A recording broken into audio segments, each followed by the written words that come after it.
वैसे तो आप किसी परिचय के मोहताज तो नहीं है, वैसे फिर भी मैं औपचारिक रूप से एक छोटा परिचय आपका करा देता हूँ। आप वैसे मूलतः इंडियन पुलिस सर्विस के ऑफिसर हैं। आपने सीबीआई में, आईबी में कार्य किया है, और रिटायरमेंट के पश्चात आप चेयरमैन जॉइंट इंटेलिजेंस कमिटी के चेयरमैन बने। आप उसके पश्चात आप डिप्टी एनएसए बने। उसके पश्चात आप नागालैंड के माननीय गवर्नर बने, और वर्तमान में आप महामहिम राज्यपाल तमिलनाडु के हैं। और मुझे याद है जब मैं 2014 में संकल्प में आया पहली बार, तो सर वहाँ बोर्ड चेयर करते थे इंटरव्यू का। सर की सबसे बड़ी खास बात यह है कि सर बहुत ही अच्छे इंसान है। बाकी उनके सारी जो क्वालिटी और एक्सीलेंस तो हम जानते हैं, लेकिन बहुत अच्छे इंसान है। ऐसी हर आपको इनसे जो सीखना है वो ये जो सादगी है। कई बार सर आए तो हम उनका परिचय कराते थे, हमारे यहाँ ऑफलाइन लेक्चर लेने के लिए आते थे, तो सर कहते थे परिचय की कोई आवश्यकता नहीं। और हम छोड़ने जाते तो सर कहते थे आप बैठिए। और किसी भी व्यक्ति से सर बहुत ही मतलब आसानी से सबके लिए उपलब्ध है, और सभी से अच्छे से बात करते हैं। ये मुझे लगता है कि बहुत अच्छी क्वालिटी है जो सब में होनी चाहिए। और मेरी आप सब कैंडिडेट से रिक्वेस्ट है, अपना वीडियो ऑन रखें, और जो भी आपको नेशनल सिक्योरिटी से रिलेटेड डाउट हो इस सेशन में आप समाप्त करके जाएं, और इस सेशन को आप एंजॉय करें। सर कोई गलती हुई हो तो क्षमा करें, और ये छात्र अब आपके हवाले हैं। धन्यवाद, धन्यवाद राजू जी। और पहले तो ये बताएं, मैं अपना उद्बोधन या जो वार्तालाप है हिंदी में करूं, इंग्लिश में करूं, क्या करूं? सर लोग अगर मिक्स कर सकते हैं तो ज्यादा अच्छा है, लेकिन ज्यादातर इंग्लिश में। चलिए, बहुत वेरी गुड, नाइस, बहुत बढ़िया। Friends, first of all, congratulations to all of you for having made it up to this stage.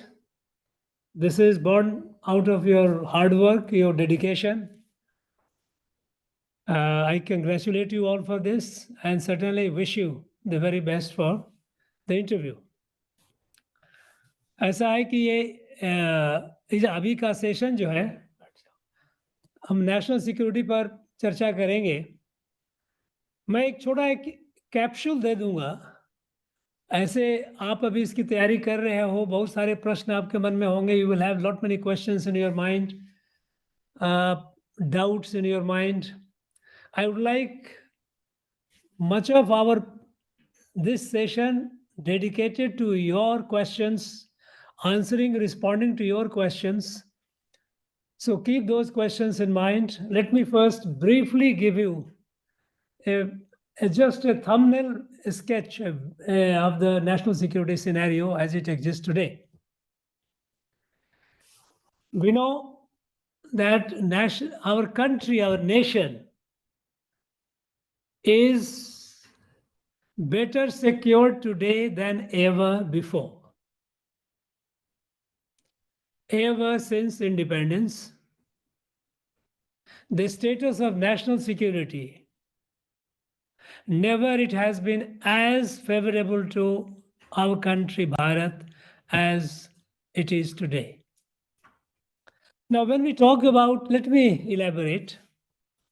When we talk about national security, it has multiple dimensions, and new dimensions are emerging very now and then. For example, until some years back, we didn't talk about climate security. We didn't talk much about critical infrastructure security, critical information infrastructure security. We did not talk much about security of in the space domain because we have lots of assets in the space. We didn't talk about it. We didn't think the need for it. There are multiple areas. Of course, we didn't talk much about food security and all those things. But broadly based on the vector, that is the origin of the threat, we put this all possible threats in broadly two categories, internal and external. If the threat vector is from within the country, we call it internal. If it originates from outside, though it might have impact within the country, but it has originated, it is external. Now, if you look at the internal security scenario of today, all the theaters of chronic violence, we used to have majorly 3 theaters plus 1 terror attacks, which also troubled us for over 2.5 decades in a very, very bad way. In fact, almost 3 decades, in the decade of 90s, 2010, onward. In these years, 2.5 decades, this country had suffered a lot through terror attacks. So if you look at the theaters of chronic violence, we had 3 theaters: Jammu and Kashmir, separatist violence, separatist insurgency in the northeast, and ideologically motivated Maoist violent movement that doesn't believe in parliamentary form of democracy in the central Bharat, mostly in the heart of our country. In all these 3 theaters, there's remarkable improvement. Remarkable. If you go by the number of violent incidents, it has been reduced to hardly about 10%, 10 to less than 15% in every theater. For example, if earlier there used to be 100 incidents, now you have 10 incidents, 15 incidents at the most. Take the case of Jammu and Kashmir. It's a sporadic violence. Something happens once in a while, they do, but by and large, it's a much, much more peaceful than what it used to be. Grassroots level democracy has taken roots and it is now thriving. Union territories, legislature election happened without violence. Lok Sabha election happened without violence. Hardly any reported violence. So number of tourists visiting Valley is unprecedented. Never before since independence that such a large number of tourists visited the state Jammu and Kashmir as they did this year and even last year. This trend has been on increase. If you look at Northeast, it is by and large very, very peaceful. Separatist insurgency is almost non-existent. Insurgency-related violence is almost less than 10%. Ethnic tensions in Manipur has caused a concern, and it is something that has to be resolved. But it is between the 2 ethnic communities we all know, Kukis and Meiteis, and it has to be sensitively dealt with. But it is not a separatist insurgency.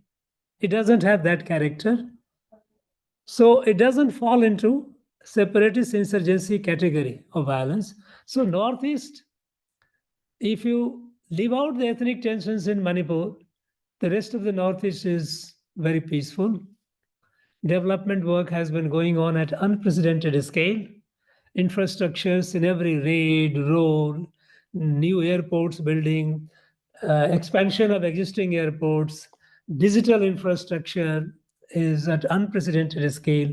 You find new and new industries coming up.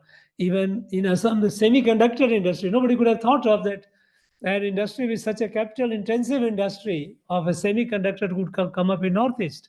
It is coming up. So you will see it is a saga of progress and development. Investors are not shy of anymore. They are not anymore shy of investing in the Northeast. They are looking upon the region as an opportunity, investment opportunity. If you look at the Maoist theaters, at one point of time, it was the major, most serious national security, internal security threat. Today, it is almost confined to just a few districts. And that too, you see, they are just withering out. And I think it's not, it is almost at a gasping for the breath, last breath. So all the theaters, chronic violence, you find remarkable improvement. You look at terror attacks, you hardly hear, except for once in a while sporadic attacks that happens in Jammu and Kashmir. The rest of the country, we don't have cases of terror attacks, which used to be so frequent all over the country. No part of the country was spared. Whole country was in the grip of terror attacks. It is no longer. It's all peaceful by and large. If you look at the communal violence, which is again can be a cause of concern because it is disruptive in nature. In terms of communal violence, perhaps we are most comfortable than ever before. It is at the lowest level. We hardly occasionally we hear some tensions, some happens here and there, but in terms of intensity as well as number, both, it is far, far less. So internal security scenario is much, much better today than ever before. External, if you look at external, our borders are more secure than ever before. Look at the China border. If we won't call it border, it is LAC, line of actual control, because the border is not yet mutually agreed. So we don't use the word border, but for practical purposes, LAC with line of actual control with China is safer than before. Earlier, they used to incrementally chip inside our territory. Or every now and then they will intrude, they will capture, they will sit there, and they would prevent our patrols from going there, and they consolidate and they build their infrastructure there. No longer the case. Because ever since 2014, when they tried any such misadventure, there has been a sound, befitting response. Be it 2014 September in Chumar in southern Ladakh, when they tried some misadventure and they had to go back finally, vacate the area where they had moved in. Be it Doklam with our India-Tibet, Bhutan border, that area, they had to, after more than 72 decades of a standoff, they had to go back. What happened in Galwan, we know, but they also had to go back now. Eventually, they have realized that they cannot do business as usual with Bharat anymore. This country is not going to accept their earlier stance of nibbling at our territory. No longer. We have not allowed that to happen. And they have now realized it, and they are recalibrating their border policy with us. Recently, you have known that after about nearly 4 years of a standoff, after Galwan, they have come to the table, and disengagement of the forces have been happening. They have respectively going back to the earlier position. So, with our northern frontier, we are prepared today. We are much better prepared. It is no longer the case that Indian military cannot reach there. Earlier, we had a huge problem. We didn't build infrastructure. We didn't build roads. So our posts were mostly air maintained. How can you hold a ground against a powerful adversary if your ground troops are supported only by air? How can it be? It cannot. But now we build roads, we build tunnels, all-weather tunnels. We know that for most of the time, our northern frontier, even our posts, which were air maintained, they were cut off. There was no road supply. We have now all across we have built tunnels, all weather. Some tunnels are still work in progress and we'll be completing it. We have built a significant number of advanced landing air airstrips, so that while we have built the road support where through which we can take our troops, we can take our heavy armored vehicles and all. Even for the airs, we have built more number of advanced landing, airstrips, so that our military is, what I'm trying to say is, our military is better prepared, more confident to deal with any aggressive adventure or misdemeanor or misadventure by China. Our border villages, which were, their villagers were so demoralized that they were vacating. They had left. Our hundreds and hundreds of border villages are deserted because they left and came to the district headquarters and areas within, because that area was completely abandoned. There was no road, there was no hospital, no electricity, no education facility. So now, with the government policy of vibrant border villages, the whole thrust is on rehabilitating those villages, repopulating them, providing all the facilities, and our infrastructures are mostly dual use. It is used for the civilian, it is used for the military. It is no longer just a military focus, because we know that our border population is our strategic asset. They must be there. We cannot leave the area abandoned. So northern frontier is much safer than what it used to be before. If you look at with China, with Pakistan, LOC, they are not as aggressive as they used to be, because they know that it will have a cost.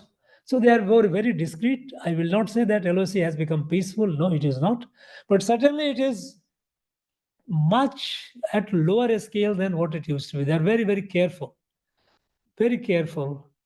They try to sneak the terrorists or some, but not as adventurous, as bold as it used to be. No, certainly not.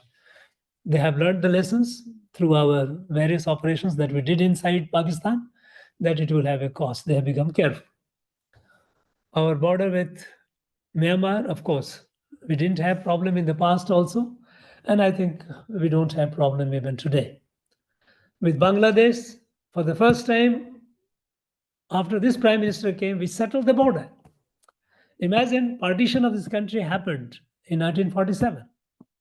Bangladesh was born in 71, but our borders with Bangladesh were not settled. East Pakistan and then Bangladesh, because of certain number of enclaves, Indian territory within Bangladesh and Bangladesh territory within India. Earlier governments didn't have the courage, political courage, to settle it, because that would need give and take.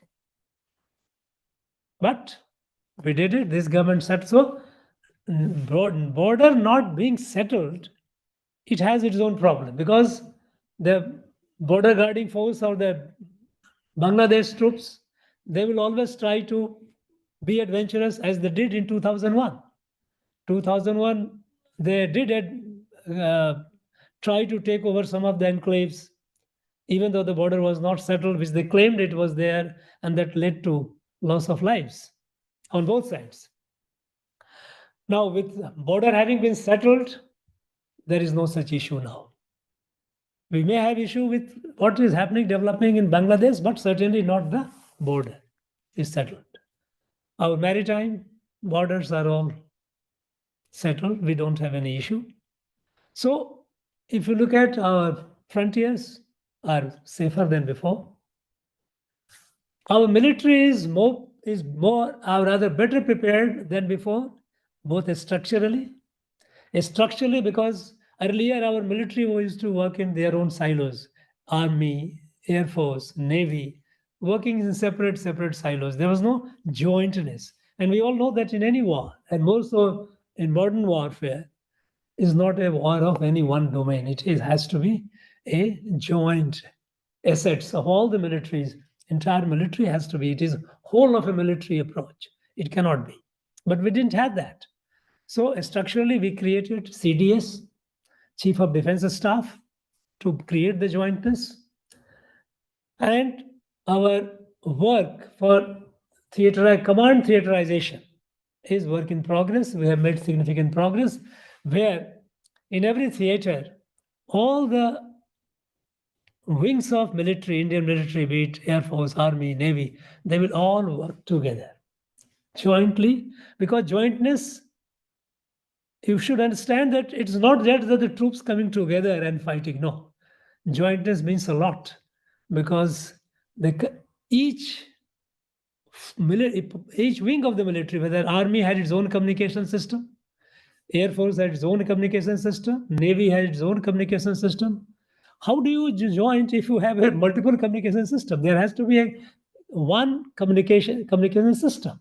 So integrating the communication system itself, it was a challenge, but we have achieved that. So theaterization of our military's command theaterization is work in progress. We have made progress. So structurally, we are better prepared, more synergized. In terms of military wares, ordnance, because of our focus thrust on the Atmanirbhar Bharat in defense also, we are now, for the first time, we have started making significant amount of our ordnance material within the country, both in the public sector and the private sector. After our private sector and the defense are doing very well. So we are increasingly more and more, better prepared. We are becoming self-reliant, because you cannot depend in a crisis for supply if you do not have your own. If you have an aircraft but you do not have its parts, and if a supplier doesn't give you in time, then it's useless. You cannot. And moreover, a military cannot be strong based on borrowed weapons. You have to use. So in terms of our ordnance, indigenously manufactured ordnance capability, we are much better today, and we are moving fast. In terms of strategic security, we have already created our nuclear triad. That we have nuclear triad means we have capacity, nuclear capacity on the surface, in the air, and under the water. This is a triad. So at any point of time, an adversary will think multiple times before targeting India, because they know that that will have a heavy cost. Because once a country achieves the nuclear triad status, it is not, it will be suicidal for anyone to try and escalate a situation. So we have that. So in our space sector, our space assets are, we know that your mobile communication, if your space asset is destroyed, whole communication is paralyzed. What do? All your planning, agriculture, weather, meteorology, everything, communication, navigation, everything is built based on, is linked with space assets. Now, a few countries in the world have the space asset capability in the sense that they can destroy that. We didn't have till a few years back. So our space assets were vulnerable. Now, we have developed the capability and demonstrated to the world that we too have an anti-satellite capability. So if any country, it is a deterrence. We are not going to use it against anyone unless provoked. But the message is loud and clear that if you try to damage our space asset, it will have a cost. It will not go scot-free. So our space assets are safe. In a space domain, we are secure. So if you look at in every domain, we are much better prepared and safer than before. Come to think of international relations, diplomacy, and our relations with the world, because after all, when in the modern world, you cannot just be only confined to yourself. Development across the world, it impacts you, it impacts the world, and also impacts you. So it's important that how many friends, how many allies, how many people, those who stand by you. If you look at our India's foreign policy, from a passive and reactive foreign policy, we have come to proactive foreign policy. Proactive foreign policy means earlier we used to say we will be non-aligned. No, we don't say we will be non-aligned. Today we see we are multi-aligned. We'll be aligned with all the countries depending on our mutual interest. My interest, national interest, your national interest, let us do the business. So we don't take a unsustainable ideological position that no, ideological position, yes, we have our values, we sort of stand by, we don't let it be compromised. But we have adopted a proactive foreign policy. If some countries, if you are my friend and you are some countries your enemy, that doesn't mean that that country is my enemy. That country need not be my enemy.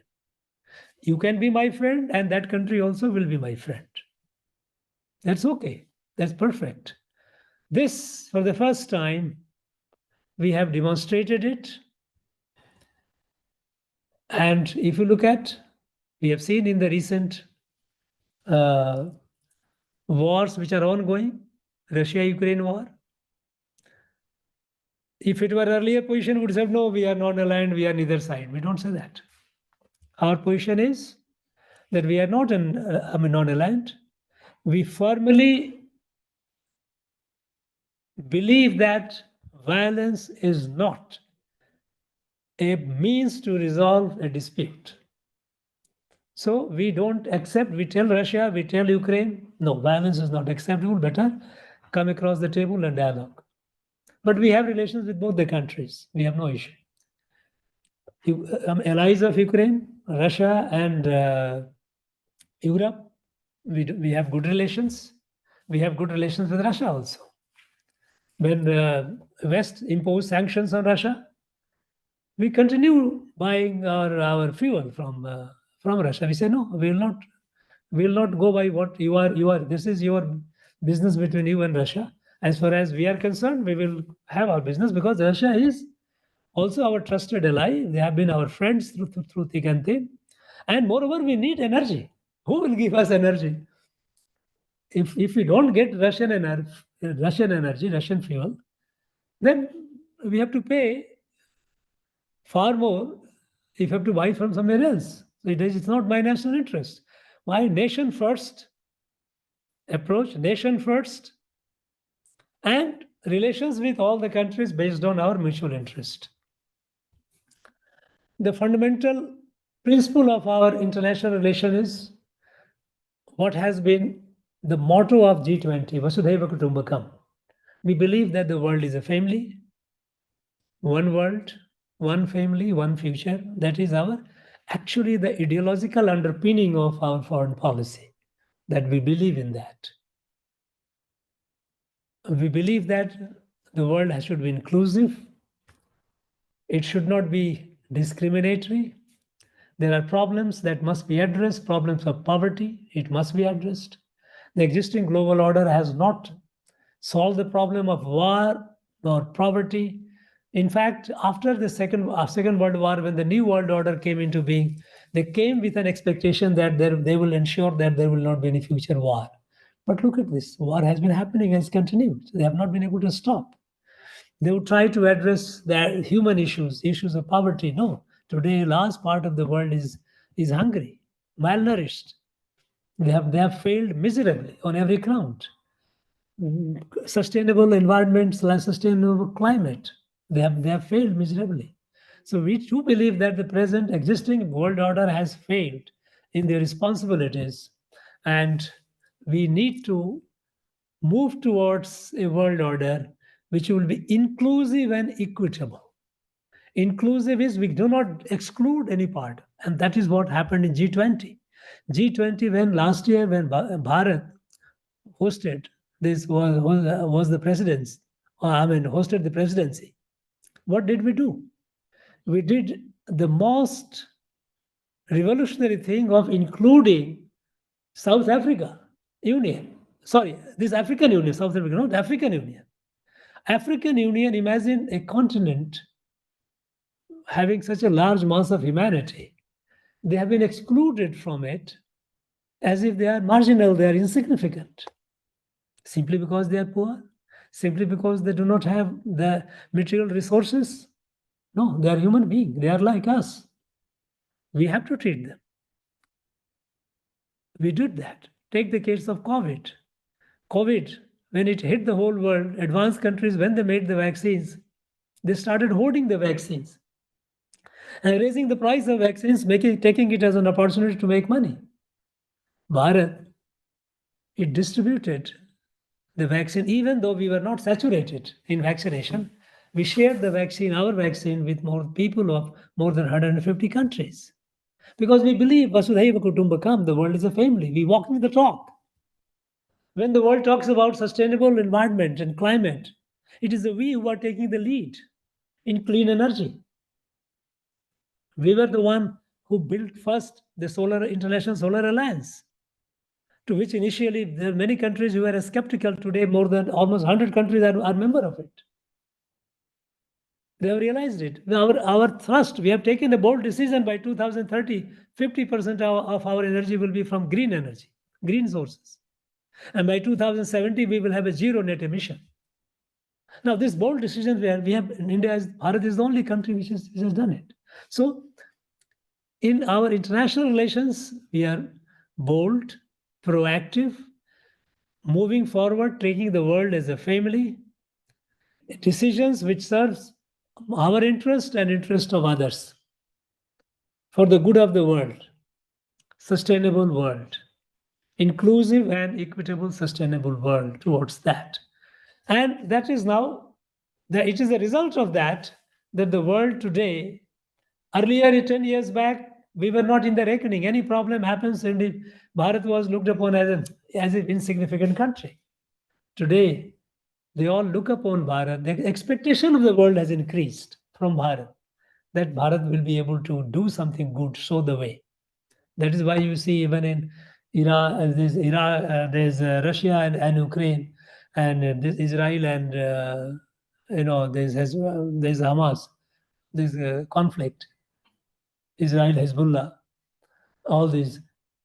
They look upon India, this country, Bharat, as a country which should be able to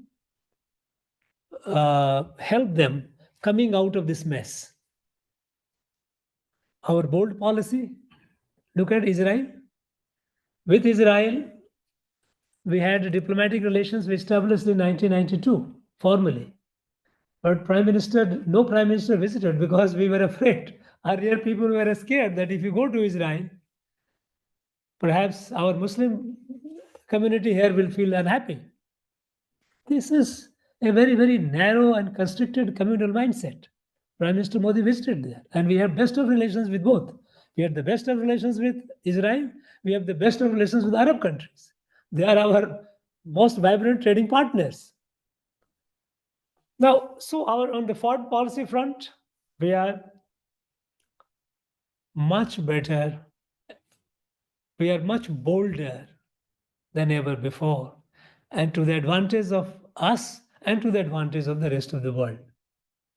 So on all these fronts, we see on the national security, and all these have bearing on the national security, So we are much better off. Coming to the challenges, though we are much better off, better prepared, bolder, but we have challenges. And what are the challenges that we must be aware of? The biggest challenge that we will face, or we are facing, is, as Bharat is rising, and rising with a confidence, never unprecedented confidence, that in the next 2.5 decades, Bharat will be a fully developed country, self-reliant country. And it is happening. The way progress is taking place. From nowhere in the field of science and technology, we are among the top 3 countries in the world. Imagine. We nowhere in the startup, we are already more than 140,000 1,000 startups, registered startups in every field, domain, every domain. So every field you find, the fact is 250 million have been pulled out of poverty in the last 10 years. This is unprecedented feat anywhere in the world. Now, so with all this progress happening and with the confidence that Bharat is going to be in the next 2.5 decades really a leading power of the world, the hostile forces are coming together to disrupt. And what are the hostile forces? Hostile forces, external, those who like to see Bharat as a market. Now, if Bharat becomes self-reliant, then how they feel that their business will be affected. They would not like Bharat to be affected, to be self-reliant. And we are moving towards self-reliance, and in many sectors, small. Take the case for simple toys.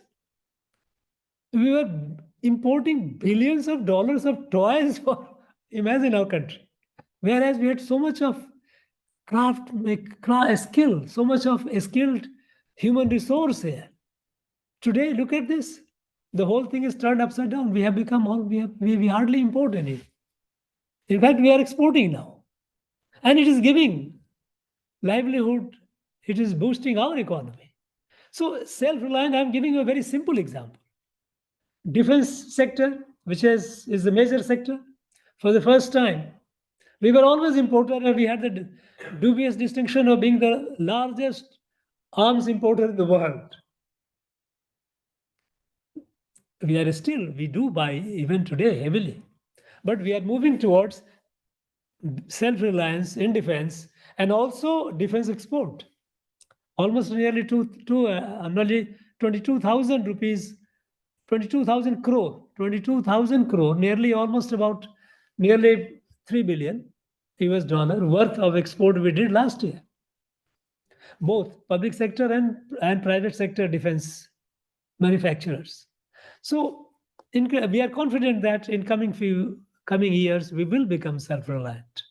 So all this self-reliance is going to impact. So those forces would not like India to grow. Another, the powers which are now, they are the boss of the world. They would not like Bharat to rise, because rise of Bharat is eventually they will feel that, look, it is not in their interest. That is how they look, because their worldview is different. Their worldview is there must be, the hegemonic worldview that I'm strong, I will police the world. That is not. We believe, let us prosper together. Rise of Bharat is welcomed by the world, most of the world, I will not say everyone, most of the world, especially by the global south, primarily because they know that they look at Bharat as a hope, that Bharat will provide the leadership and will ensure that the interest of those countries, less fortunate countries, will be protected. So those forces will try to disrupt us. And there are forces within,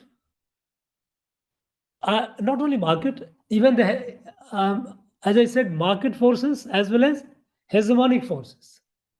The countries which believe that they should be the hegemon, either regional or the global, they would not like Bharat to rise.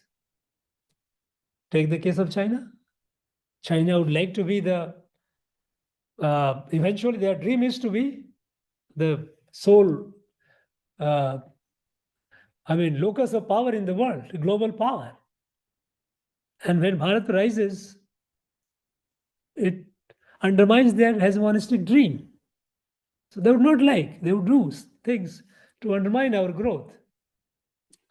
Internally, there are interests, vested interest, either it's a political or otherwise, those who have benefited from the long over nearly 7 decades of a situation where they have prospered. They have prospered because of certain nature of politics, nature of economy.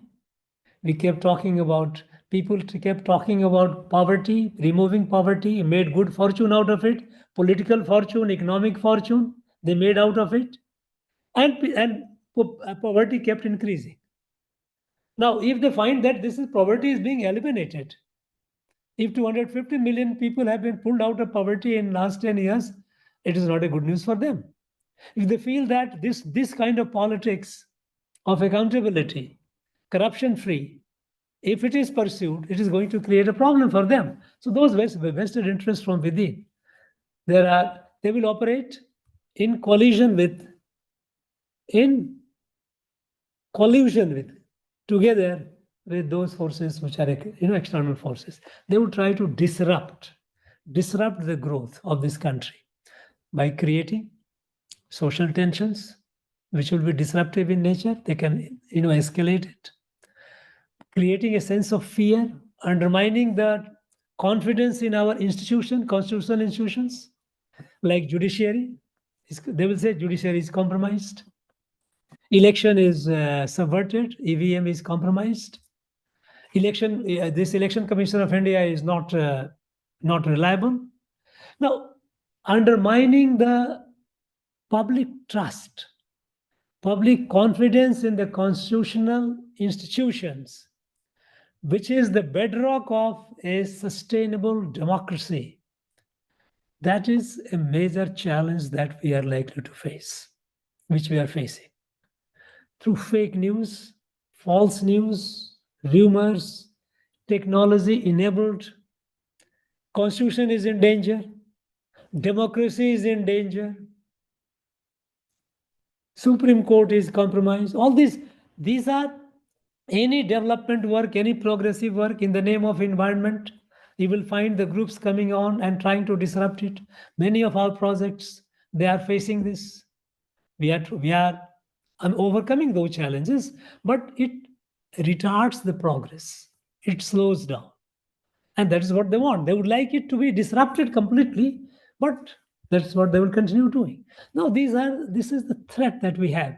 New and new technology which are coming up. We have to be conscious of it. If we are not in a step with this latest ultra advanced technology, be in the field of generative artificial intelligence, be in the field of advanced robotics, be in the field of quantum computation, be in the field of nanotechnology. Now, these ultra advanced, or you should say the latest technologies, which are, to say that they are game changer is understatement. They are revolutionizing the whole world, and it is redistributing or in fact re-establishing the equations, the global equations, in terms of distribution of power. It is doing so. Now our challenge is we have to be updated. We missed the Industrial Revolution because we were colonized. We couldn't do that. And that, imagine the entire Europe with just two technologies, gunpowder and a steam engine. They practically conquered and colonized the whole world. Now with this modern technology is going to be much more. So Industrial Revolution we missed.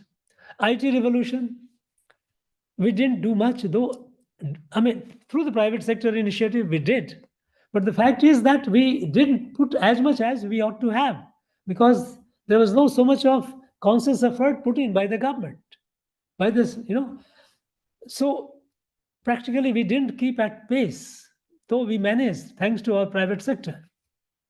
But if this wave of this, which I mentioned about general artificial intelligence, advanced robotics, nano, quantum computations, all these, if we miss it, if we cannot hope to be just catching up, we have to leapfrog and we have to be at the front line.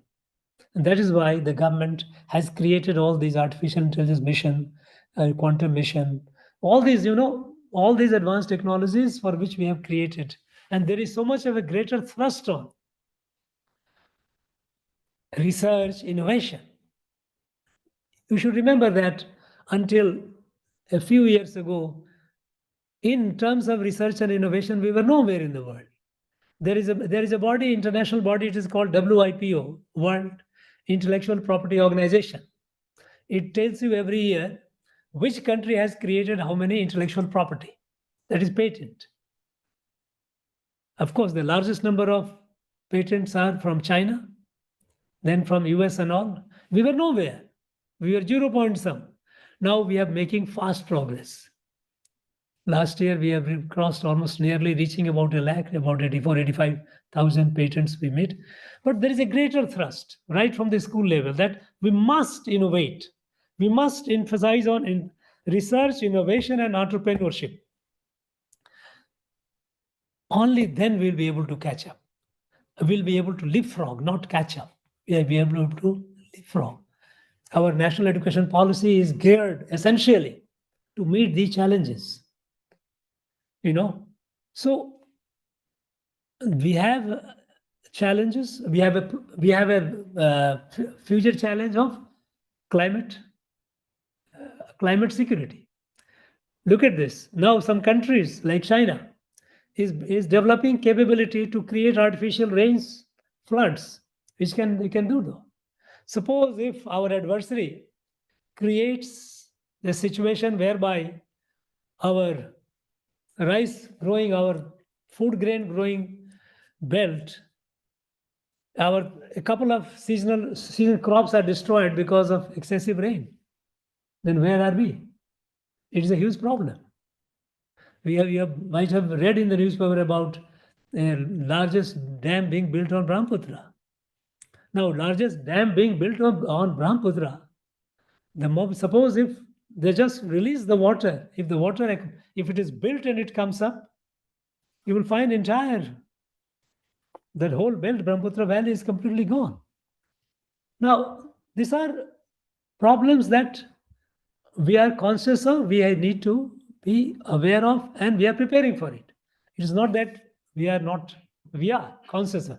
The fact is that we are conscious of the problem and we are taking the countermeasures.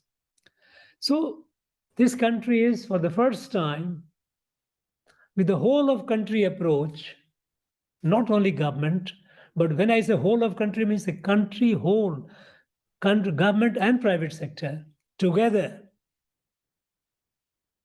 we are moving forward, meeting the challenge, overcoming the challenge, and preparing for greater challenge.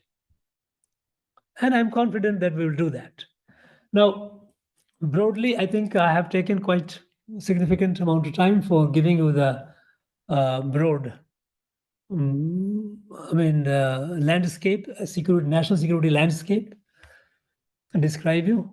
I think I should stop and better try to respond to your doubts and your queries. Let us begin the questions now. Good evening, sir. I'm Vinuta from Mysore, sir. Jai Hind, sir.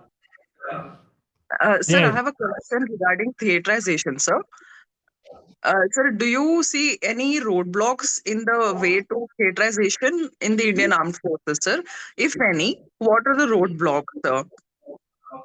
No. I think I'm sorry. I can't see you, and I couldn't hear you properly. Say again. Sir, do you see any roadblocks to theaterization in the Indian Armed Forces? If any, what are? No, we don't call it roadblocks. It will be, you can say hump.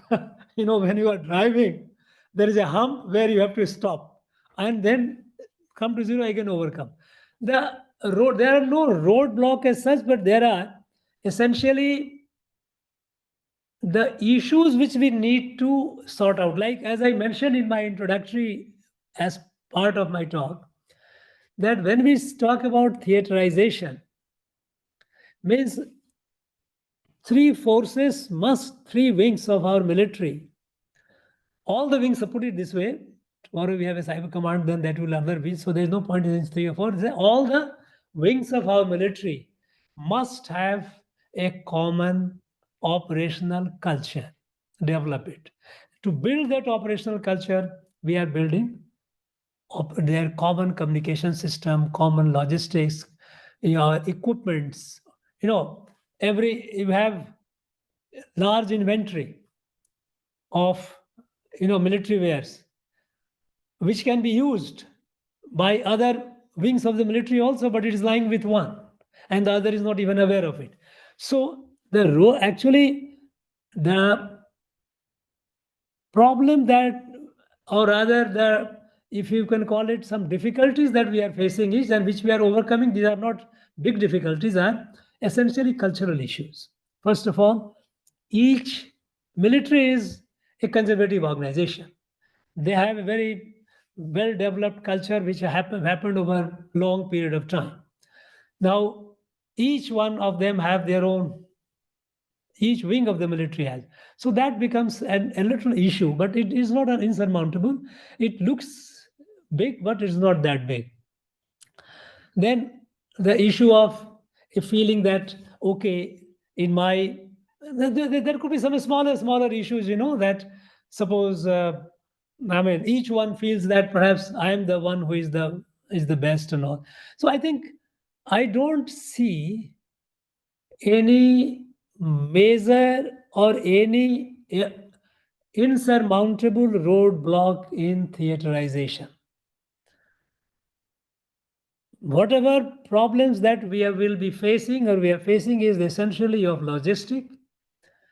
Number one, which to a great extent we have streamlined it. In fact, logistic is the one area where we began the work and we have advanced a lot.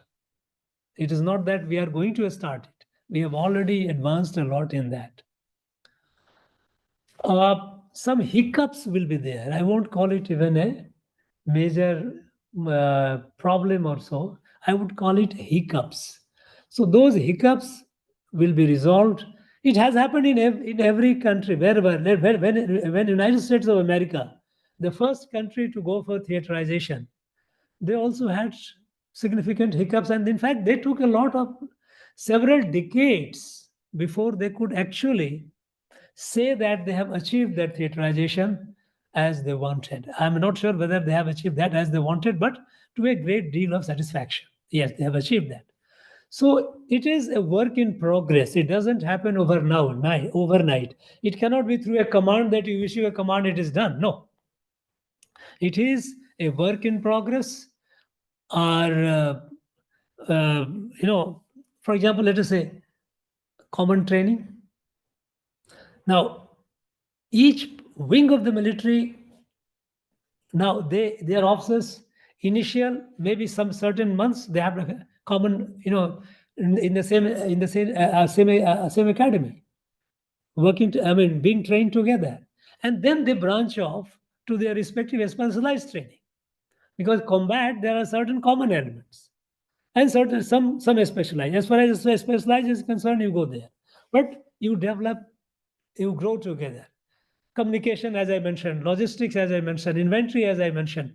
So in all these areas, we have made significant progress and we are making it. So I don't see any roadblock. But I do anticipate some hiccups, and hiccups will be mainly because a status quo, we have been like this, so changing it will changing the mindset, talking to the people, convincing them, and that's what CDS is doing. Chief of Defense Staff, his task is theaterization, and he being the top man in the Indian military, he manages and he is bringing about this. He is overcoming those cultural or psychological resistance that one could have envisaged or could have anticipated. These are being addressed. So I don't see any major roadblock, no. Next. Hello, sir. Kartikeya here. So can you Yes. elaborate on the maritime domain, sir, with respect to piracy, the disaster and humanitarian relief? Yeah. In the maritime domain, again, we are much better prepared than before, because both our Indian Navy and Indian Coast Guard, both are better equipped, better trained, and better deployed. more strategically deployed. In the maritime domain, first you come to our territorial water, then we come to exclusive economic zone. As far as territorial water is concerned, we were comfortable even before, there was no issue. But as far as exclusive economic zone is concerned, we were not in a position to secure our asset because all the economic assets in that domain is ours. But some other country, people from other country were coming and exploiting it. We were not able to do that. That is as far as the economic resources of those maritime domain is concerned. Your exclusive economic zone is concerned. We are in a position today through our far better effective satellite monitoring, our own satellites, entire maritime domain. We know that what is real-time information, that yes, where is what. Then response time quick. We have deployed our assets in a way that response time is quick. So our maritime domain is far more secure. As far as the piracy is concerned, you might have read in the newspaper also recently that certain attempts were foiled by the Indian Navy. There were attempts to do it, and some cases even they had pirates had succeeded, but finally Indian Navy could neutralize them. Now, piracy as a problem, we ensure that it doesn't happen in our territory, in the sense our exclusive economic zone. But we are not satisfied with it. We also go in the international waters. If any piracy happens in the international waters, if any disruptions happen in the international waters, we must have the capability, and we have the capability to a significant extent to neutralize those threats. As far as disaster management is concerned, there again, I tell you that, and it is for the benefit of all of you, is that in the national disaster situation, and even if it is a man-made, if happens, perhaps we are better, but it has not been tested as yet. But largely in the natural disaster, for relief and rehabilitation, we are in a position that world acknowledges Bharat as a capable country to provide the relief and rehabilitation support. That is why you might be reading in the newspaper, you must have read it, when such disasters happens in countries, other countries, we send our team there. Many times they also request us. Sometimes we our own voluntarily we send it because we believe our foreign policies will Vasudhaiva Kutumbakam. So if you are in trouble, I will try to help you in the best manner, whatever I can. So we are always forthcoming. So as far as disaster relief and rehabilitation is concerned, we are certainly much better equipped. Our NDRF, SDRF, as far as our internal response to disaster situations concerned, we are much better trained, better equipped. In manpower, we have augmented ourselves significantly. We have imparted the training to other auxiliary forces so that they are also prepared for disaster response. So we are much better. Thank you. Hello. Next. Good Yeah. evening, sir. Namaste, sir. Yeah, please. Yes, sir. Sir, my doubt is with respect to the increasing number of violence and clashes that we are witnessing in the country. Like you mentioned that on one hand, the government is increasingly promoting the idea of Vasudhaiva Kutumbakam. But on the other side, we can see that there are violence, clashes, protests like farm protest, no violence, or the Manipur violence, which have been ongoing for almost 1.5 years. So how do we explain this dichotomy that we are witnessing? No, there is no dichotomy. I told you, try to understand it. I told you the challenge. When I said challenges, the first point that I mentioned is coalition of forces which would like to disrupt our growth. And all that you are seeing today, let us take the case of farmer protest. How many states farmers are involved in it? Just imagine. This country, Bharat, is a country of farmers. If farmers of this country, if they decide, if they are aggrieved, no government can survive. But what you are witnessing, the farmer protest, is it the protest of farmers of this country, or it is a protest by some vested interest groups? So this will happen. This will continue happening. Shaheen Bagh-like situation, they will try to create here and there also, more and more. Now, as far as Manipur is concerned, as I said, Manipur is localized. It is ethnic conflict between two communities, Kukis and Meiteis. Manipur, unfortunately, that border state has been very vulnerable to ethnic conflict. We have witnessed in the past huge Naga-Kuki conflict. Thousands of people had died. Thousands of people had died, and thousands were displaced. We have forgotten it, perhaps, but it used to happen. Now, this time it happened between Kukis and Meiteis. It's a serious problem. We don't, by any account, we don't underplay it. We do not see its fallout on the rest of the country or on the fallout of our nation's growth. We have to address that, and it is being addressed in the best possible manner. Everyone can have all kinds of prescriptions, but the fact is that the government, a responsible government, which is committed to taking this country forward with a set goal and timeline, it cannot afford to ignore any problem. So Manipur problem is being addressed with all seriousness, given all the constraints. So, but that is not a problem that is going to impact our growth. Clashes which you are talking about, if you take the data of National Crime Record Bureau, the violent clashes have come down significantly. Even communal people will talk about their communal situation, communal tensions, go for the data. Never before the communal violence had come down so low as it is now, last few years. They make noise, media covers, social media also propagates.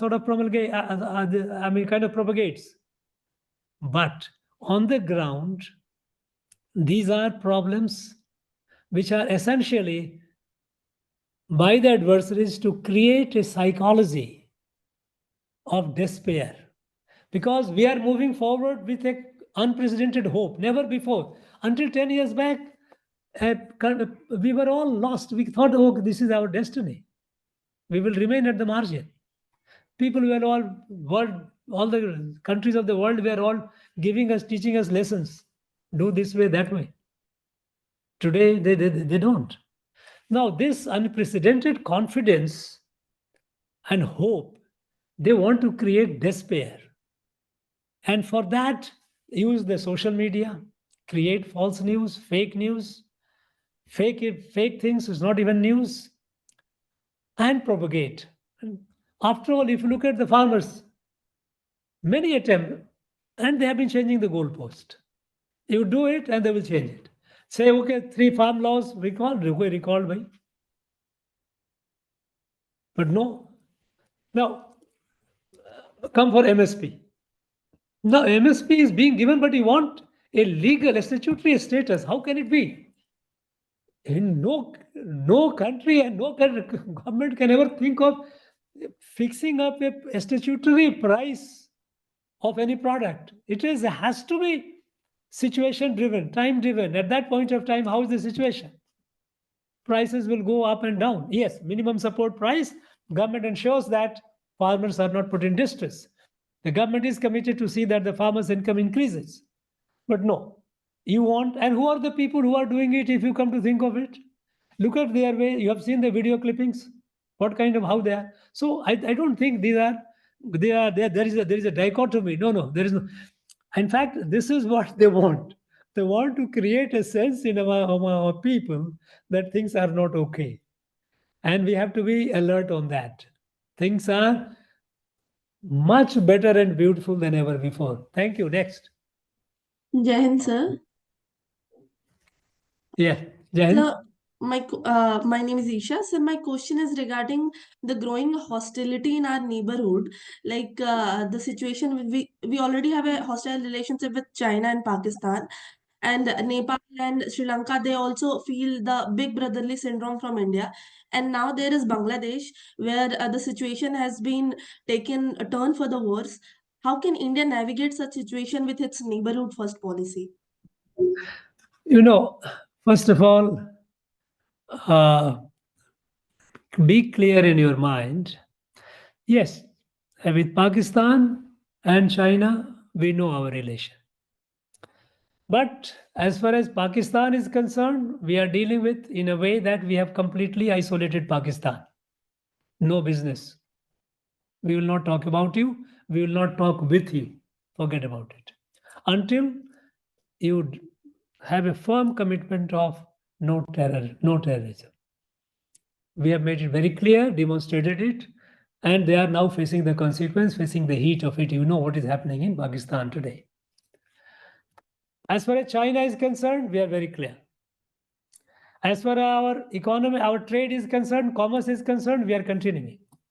In fact, our commerce, our trade with China is all-time high, though we know that it is all-time high with a huge trade imbalance. But we need those things. We have no, at this point of time, we need. And it is in our interest to have it. So we have the trade relations. It is not impacted. We are trying to safeguard areas where we don't, that trade would adversely impact our growth. We are not allowing that. But as far as other than trade and commerce, we are very clear. We have armed coexistence. Your military, my military, we are fine. We have a standoff. We know that their movement in Indian Ocean or with their military vessels, naval vessels, is not sort of acceptable. What they have done in South China Sea is not acceptable. We don't accept it. We don't approve it. And we have made the position very clear. We are doing it. Nepal and Sri Lanka, we said big brotherly syndrome. I would like you to get over this phrase. Big brotherly syndrome, any large country, a small country, it can happen. They can think of. But if you can think of Sri Lanka, in our country, India remains the largest benefactor of Sri Lanka even today. Even their prime minister who visited recently acknowledged it. Yes, their president who came and acknowledged their chief. As far as Nepal is concerned, political differences are there. They also try to, in their interest, they will go closer to. They also like to be close to China to take advantage of that. They would like to take advantage of, take the best from the both, take best from China, take best from India. But it's not that they are going to be hostile to India. I don't see Nepal going hostile to India. The old mindset that if any Chinese company comes in Nepal, Nepal is our enemy. Nepal is siding with us. That's not, we have to change our mindset. Unless the Chinese industry coming in Nepal is going to adversely impact our economy and our security. If it is not happening, we need not worry about that. So, big brotherly thing with Nepal and Sri Lanka, I think we should not overplay it. Both, even Sri Lanka would like to have, the way they have managed their finances, they are in a terrible. They know that how they are in debt trap with China. In fact, if Sri Lanka is in this is a miserable situation, is to a great deal, it is on account of debt trap that they have to pay the loans to the Chinese, and they are not in a position to pay the loan. They are in a very difficult situation. They are realizing it, what mistake they have committed. At the same time, they cannot. They are so much involved with China, they cannot just disengage with China, and they will not disengage with China. And we will not even, it will be a foolish expectations for us to say that you don't have any dealing with China. Why? Let them have dealing with China. But we have we do have good relations with Sri Lanka, and Sri Lanka, I mean, Bharat remains still the largest benefactor of Sri Lanka. So we don't see any issue in Sri Lanka. Sri Lanka also has been sensitive to our security concerns.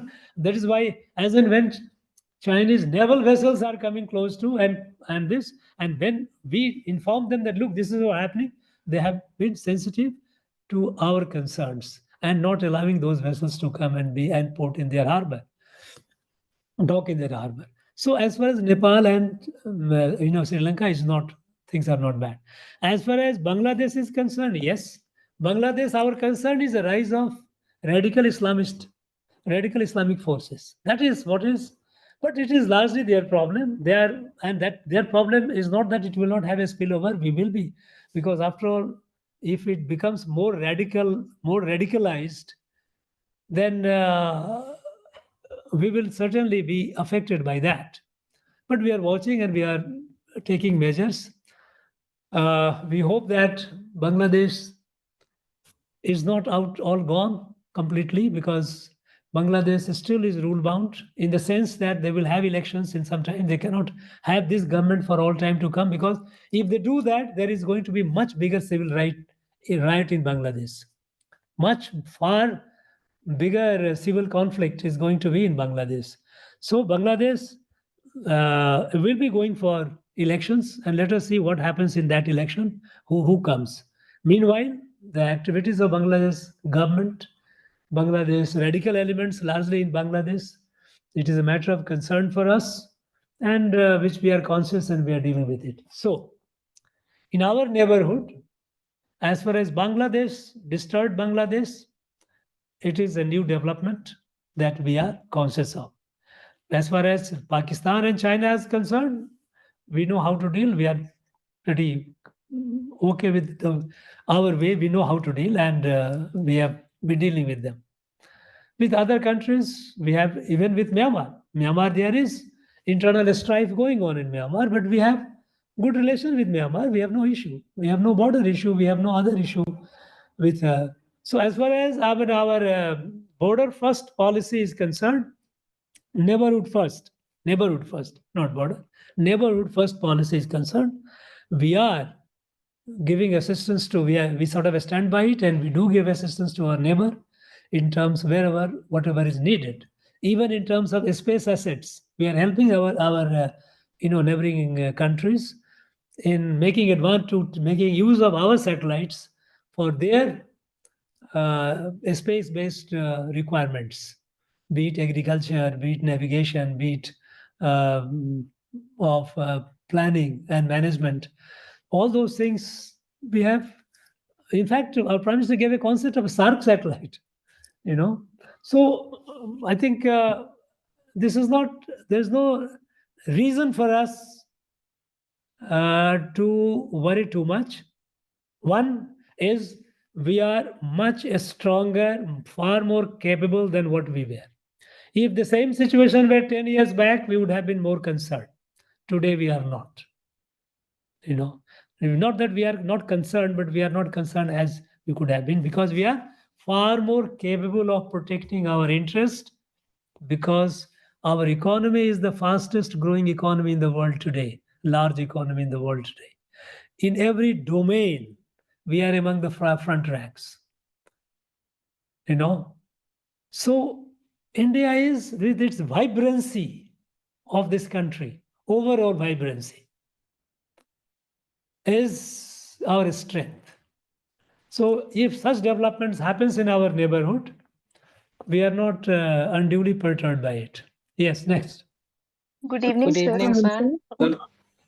Sir, Jai Hind, sir.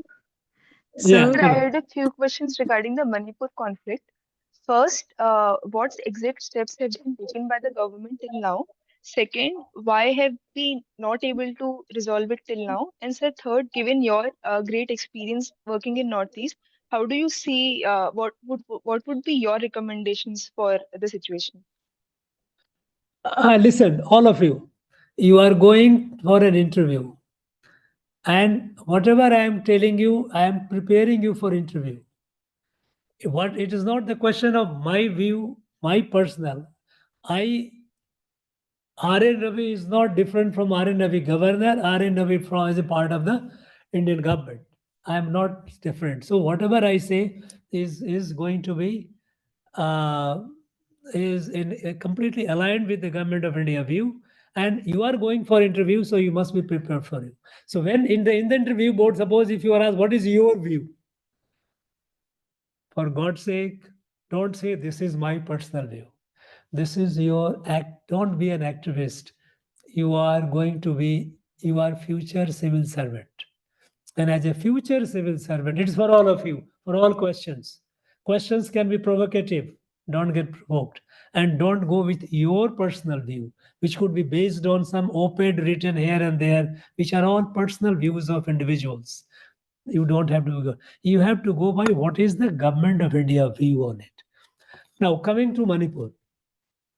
Manipur tension, you say when it is going to be resolved. Now, what is your understanding of resolution? Resolution is not one stroke, one day event. If you look at the number of the violence incident has come down significantly. Displaced peoples are still there, but that number has come down.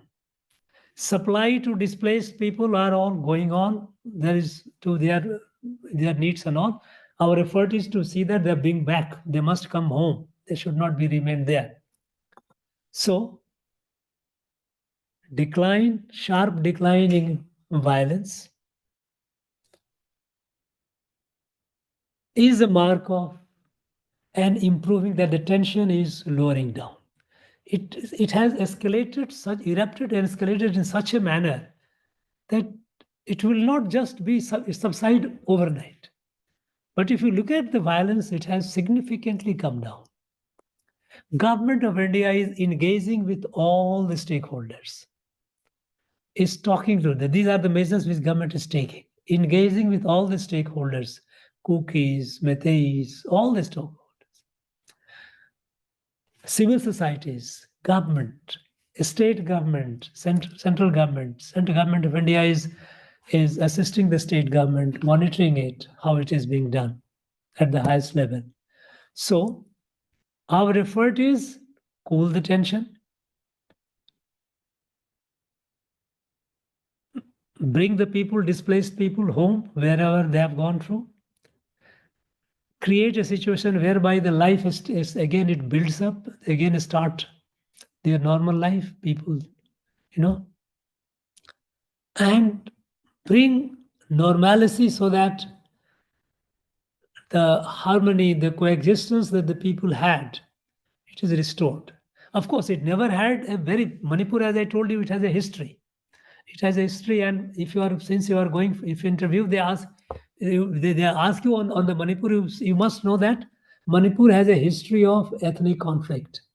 I will tell you, in the 90s, Naga-Kuki conflict happened, and it went on for more than 4 years.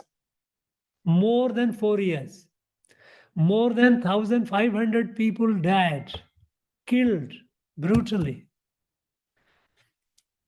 Several thousands of them were rendered homeless. Thousands of them could not go back to their locations. They have resettled themselves wherever they are. Of course, they are not in the camps, but they have resettled. So, in case if you are asked, when you say that it has a history of ethnic conflict and they ask you, what do you mean by history of Telva? Then you should be able to tell, yes, this place, a major conflict happened in 90s, Nagas and Kukis, where nearly 1,500 people were killed. Several thousand were displaced. And that conflict, that violence, ethnic conflict that took more than 4 years to subside. It has not, scars are still there. It is not that it has, wounds might be healed, but scars are there. So, but scars keep reminding that yes, something like this has happened. People, those who have lost their kins, it's not easy for them to forget that or to forgive that. So somewhere that simmering feeling of discontent it remains even there. So it has been a theater where ethnic tensions have been it has been endemic, and it flares up at slightest provocation. Many a times it has been contained initially at the very first instance before it grows too large. Unfortunately, this time it could not be contained, it flared up. And it flared up to an extent where it became so difficult. So when they ask you, where is the solution? Solution is again a work in progress. Solution is not something that comes overnight. Solution is a work in progress. It is being done. And this is how we say, the indicators are sharp decline in violence.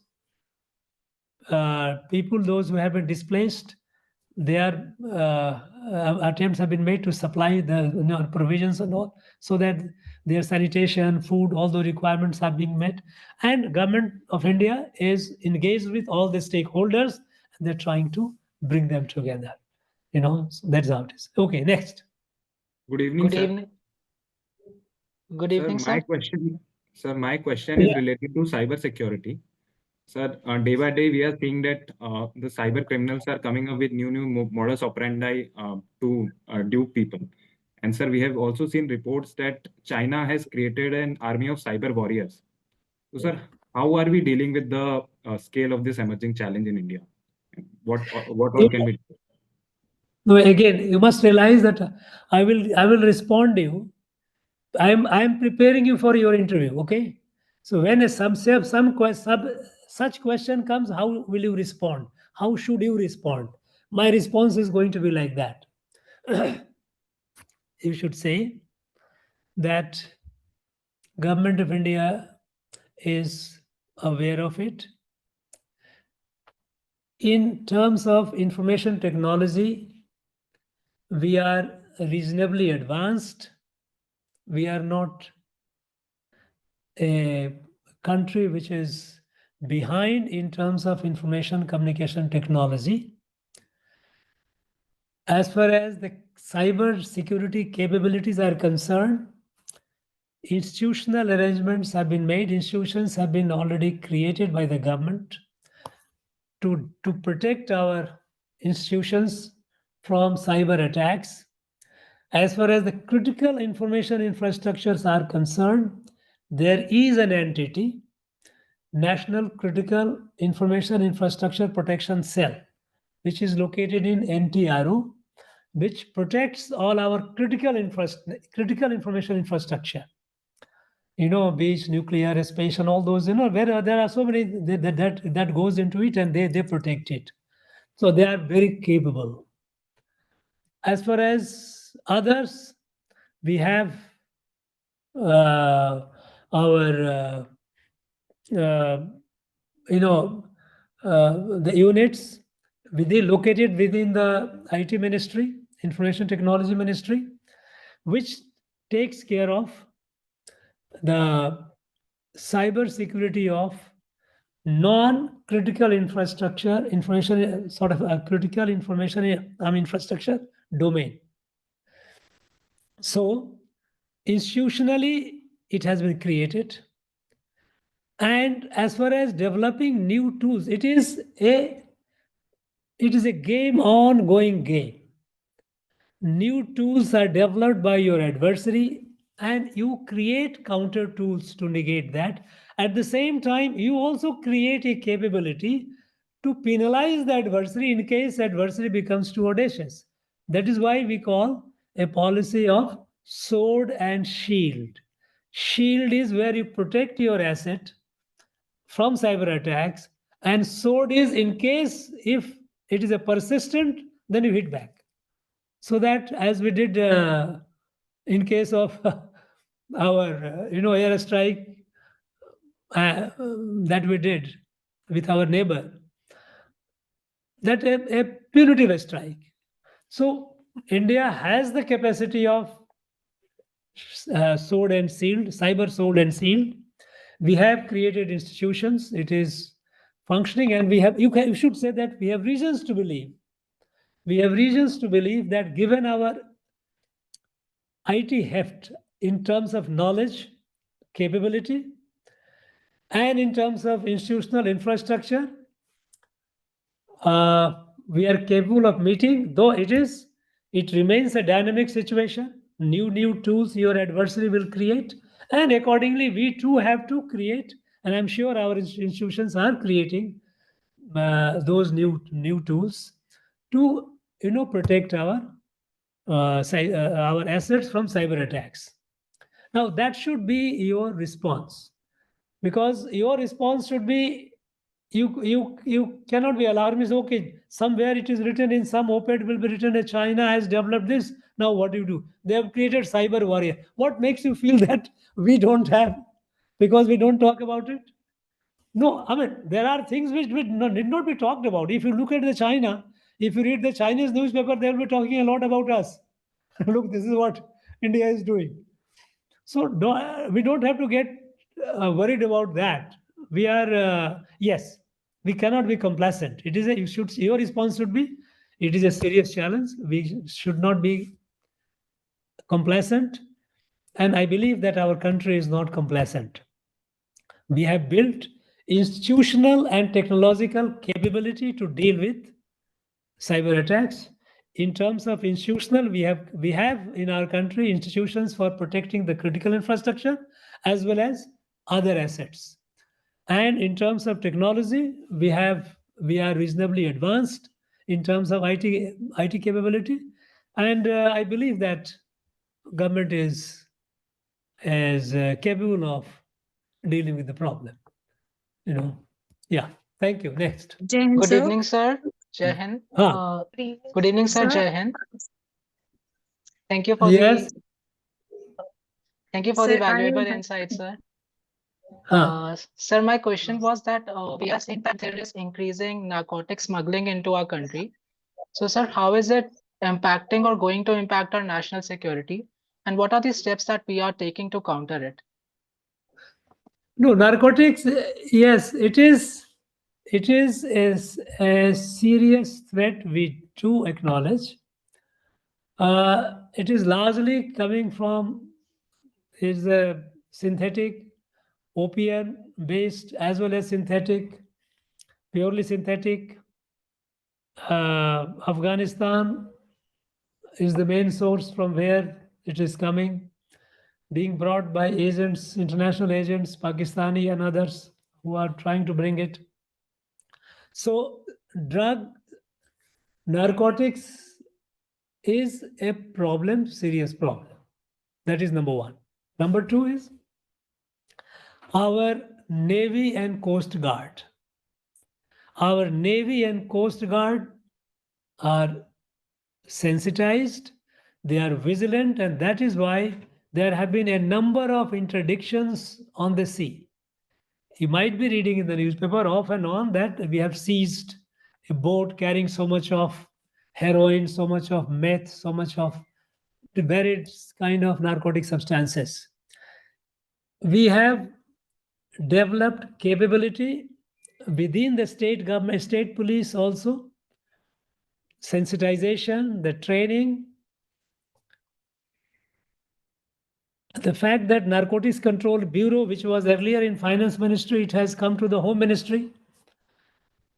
And there is a greater synergy between the intelligence organizations with respect to narcotics. Narcotic Control Bureau, Customs Intelligence, External Intelligence, IB, all these intelligence agencies are geared together.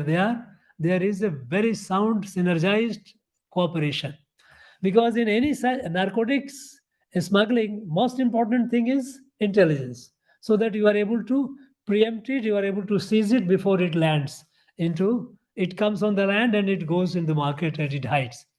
So there is a greater synergy among our intelligence organizations with respect to narcotics. Our coast guards are more vigilant. Navy is also more vigilant. And there have been training of the state police also with respect to narcotic substances. Narcotic Control Bureau is with the Home Ministry and is being strengthened. So put together, we are doing that. Next question. Jai Hind, sir. Yeah. Sir, I would like to ask about our protection, our measures for protection of chicken neck corridor and our stand on POK as well, sir. If a question comes, should we reclaim it? And is there a feasibility of reclaiming it given the demography and geography of the region, sir? Yeah, both. First of all, first you said chicken neck. For chicken neck, your answer should be that chicken neck remains a vulnerable part of our country for simple reason of geography. We are conscious of it, and we have taken measures to mitigate any threat if it originates there. If it is through the threat to chicken neck will happen through internal subversion. Chicken neck cannot be just captured by Bangladesh, cannot do it. It is not possible.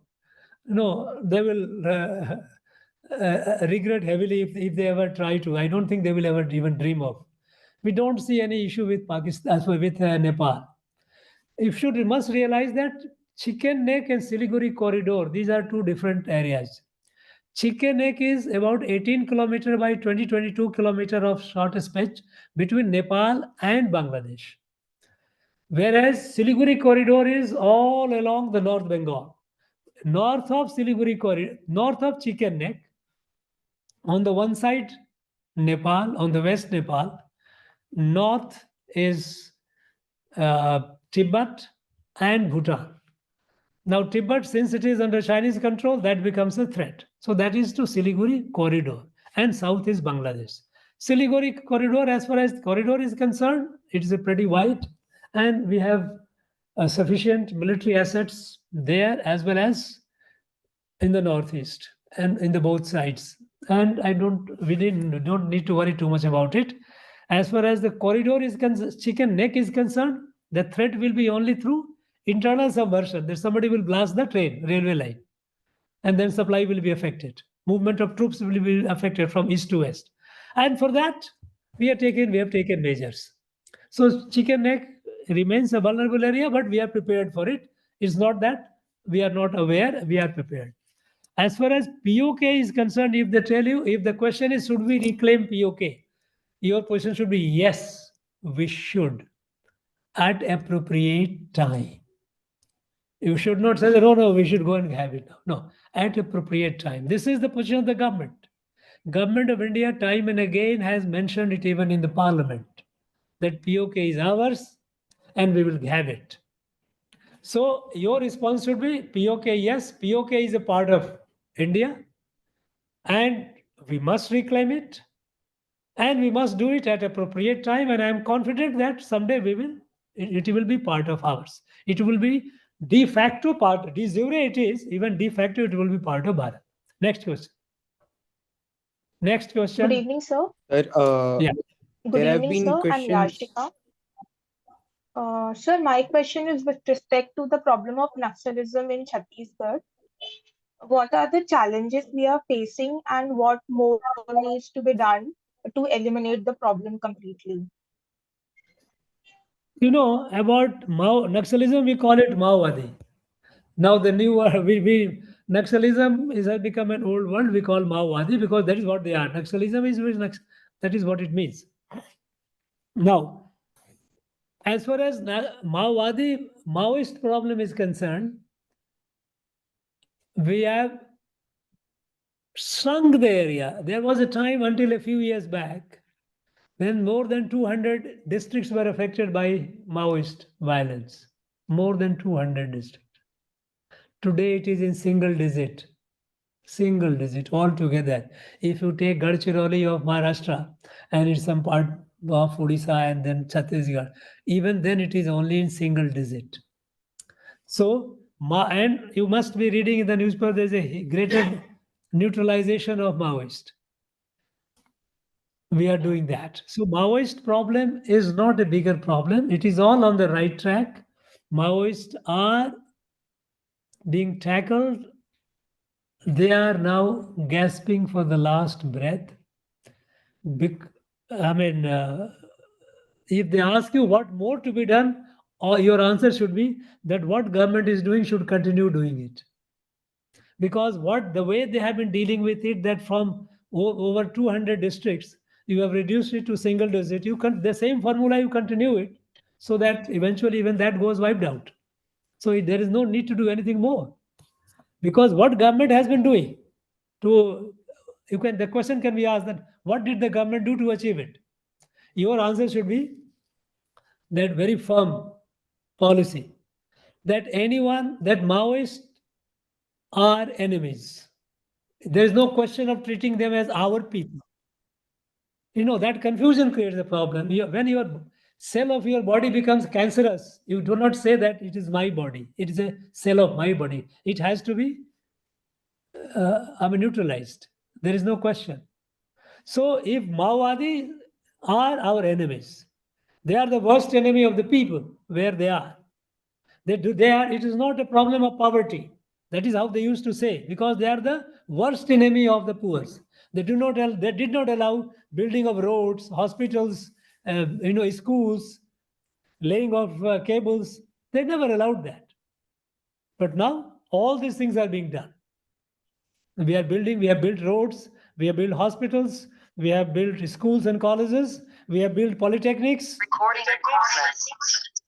So now any sympathy with Maoist is no. It was earlier times we were confused. People sitting in cities were giving them high moral ground, justifying it. That is what we call urban nationalism, because so long we were dealing with the foot soldiers, with the cadres, and keeping the commanders and the leaders away, untouched, we had a problem because there is no dearth of foot soldiers. But this government has started tackling even the commanders and leaders who are urban nationalists. So these urban nationalites, urban Maowadis. So I think if the question comes, you say yes, what the government has been doing should continue doing it, because from the more than 200 it has reduced to single digit. It is dying out. It will go firmly. There is no need to worry. Yes, next. Jai Hind, sir. Sir, Hello. the intelligence framework of our country has been questioned time and again. Be it the Pulwama attack, be it the Chinese incursions, be it the Niger killing, or sir, the recent events that unfolded in the Bangladesh.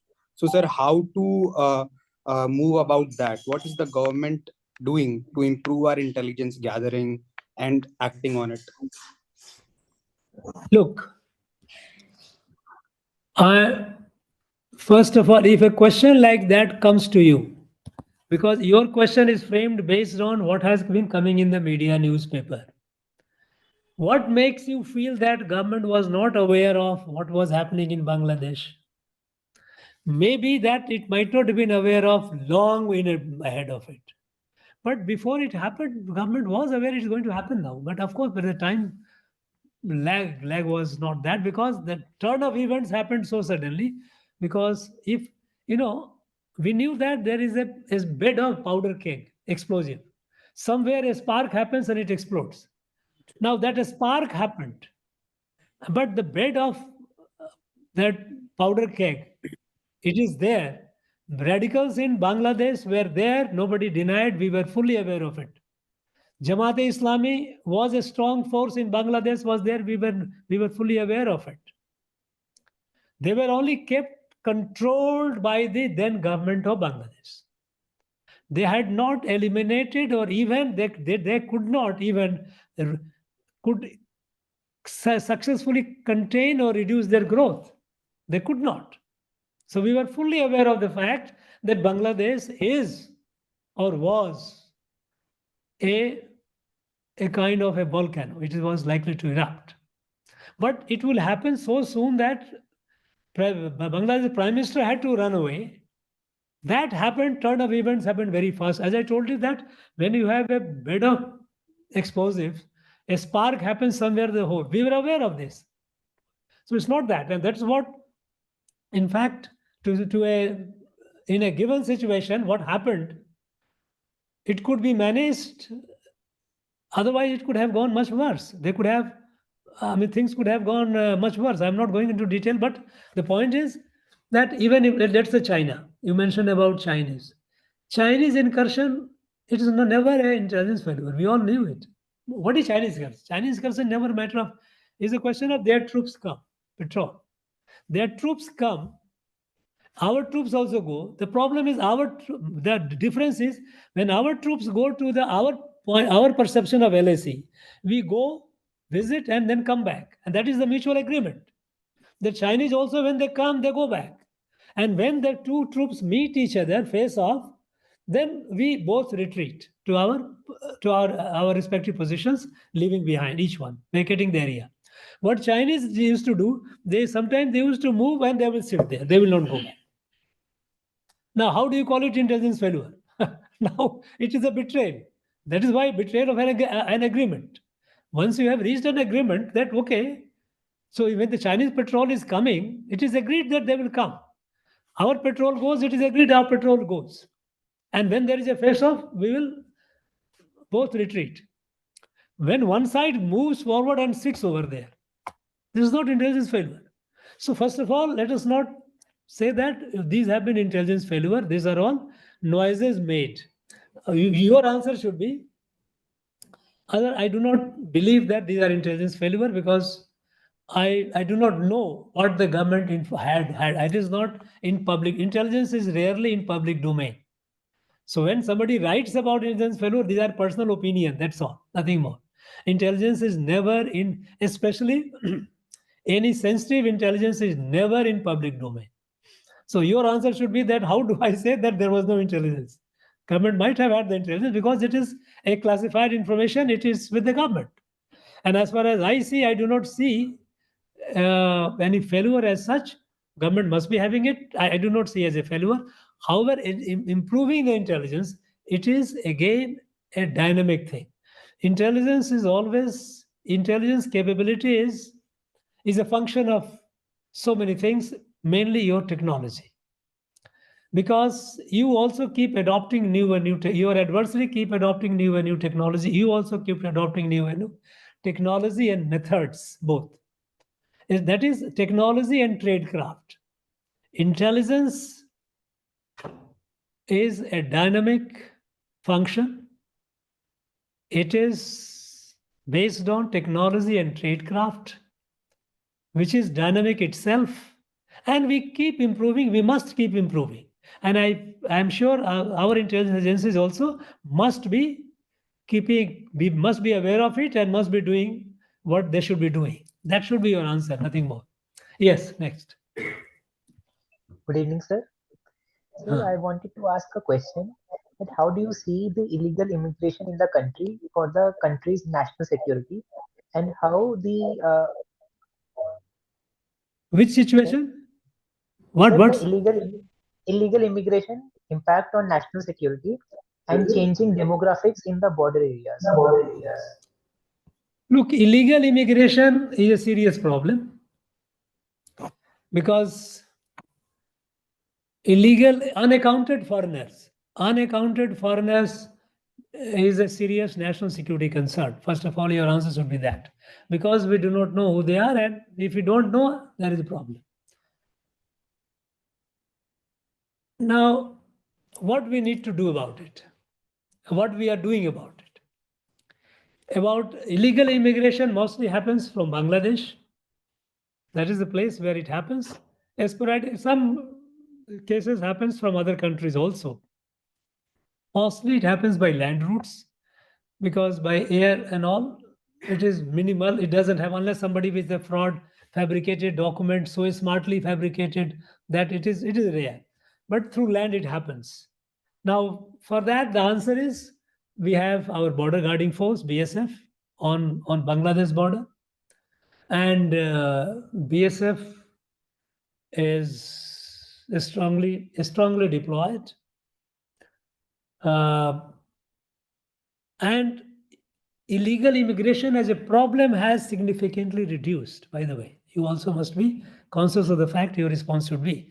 Illegal immigration, of course, illegal immigration also are Rohingyas who are from Myanmar. And they are located here and there. They have pockets of convenience where some sympathetic population has hosted them and they live with them. That is a problem it is a problem of national security. We are conscious of it. We have to deal with them. We have to identify and deport them. Your answer should be that we have to keep reinforcing our borders, border guarding forces, so that the illegal movement does not happen. As far as illegal immigration is concerned, you should say it happens through land border. Major problem is through Bangladesh. Rohingyas also came through Bangladesh. So we need to further reinforce our Bangladesh border. We have our BSF.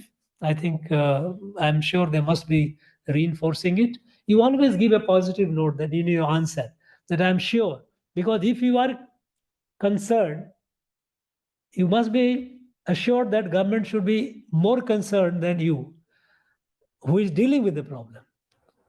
It is not that somebody is shouting from the rooftop. The government will be more whose duty is there. Government is not sleeping. So they are doing it. They will be doing it. I think we need to do more about it. Illegal immigration is a threat because they change the demography.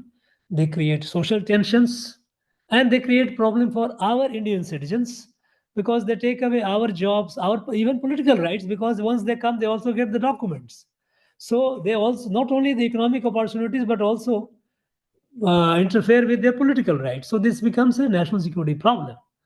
It has to be dealt with very seriously, and we must have a system of, by identifying and deporting them, we have a system. I think we need to strengthen the system. That should be your response. Next. Good evening, sir. Yeah. Bolo. So my question is regarding Manipuri. So, sir, my question is that role of instability in fueling Manipuri in context of sub Kuki people. And Your voice is breaking. Your voice is breaking. Say again. Sir, my question is regarding Manipur. Yes, Manipur. About what is the question? Sir, I am asking that do you see a role of instability in Myanmar in fueling Manipur issue in context of spreading of and influx of Kuki people? And sir, another follow-up question is that Manipur issue is purely ethnic, or that ethnic issue is being exploited by the external actors, especially in context of Sheikh Hasina's carving out a Christian. Thank you. Look, I have not, first of all, I must say I could not hear your question properly, but what I have understood is you are asking about whether the Manipur problem, is it being influenced by external factor? Is it what you are asking? Yes, sir. And second question is that in context of the especially in context of the sir हम ऐसा कर सकते हैं, इनसे वो message में मंगा सकते हैं, माय फ्रेंड अच्छा ऐसा कर, देखो हाँ उसको आप कर दो, भेज दो। मैं वो चैट में भेज दीजिए अपना क्वेश्चन, मैं पढ़ दूंगा।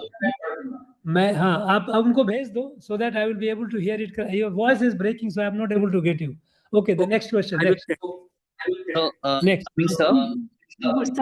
Good evening, sir. I have one question. So I am Anchal Avasthi. So Yeah. my hobby is religious tourism. So, sir, in one of the questions I read that why the rights are in India again and again, and why the government administration has not been able to make a complete halt. I'm not. I'm sorry. I couldn't hear you.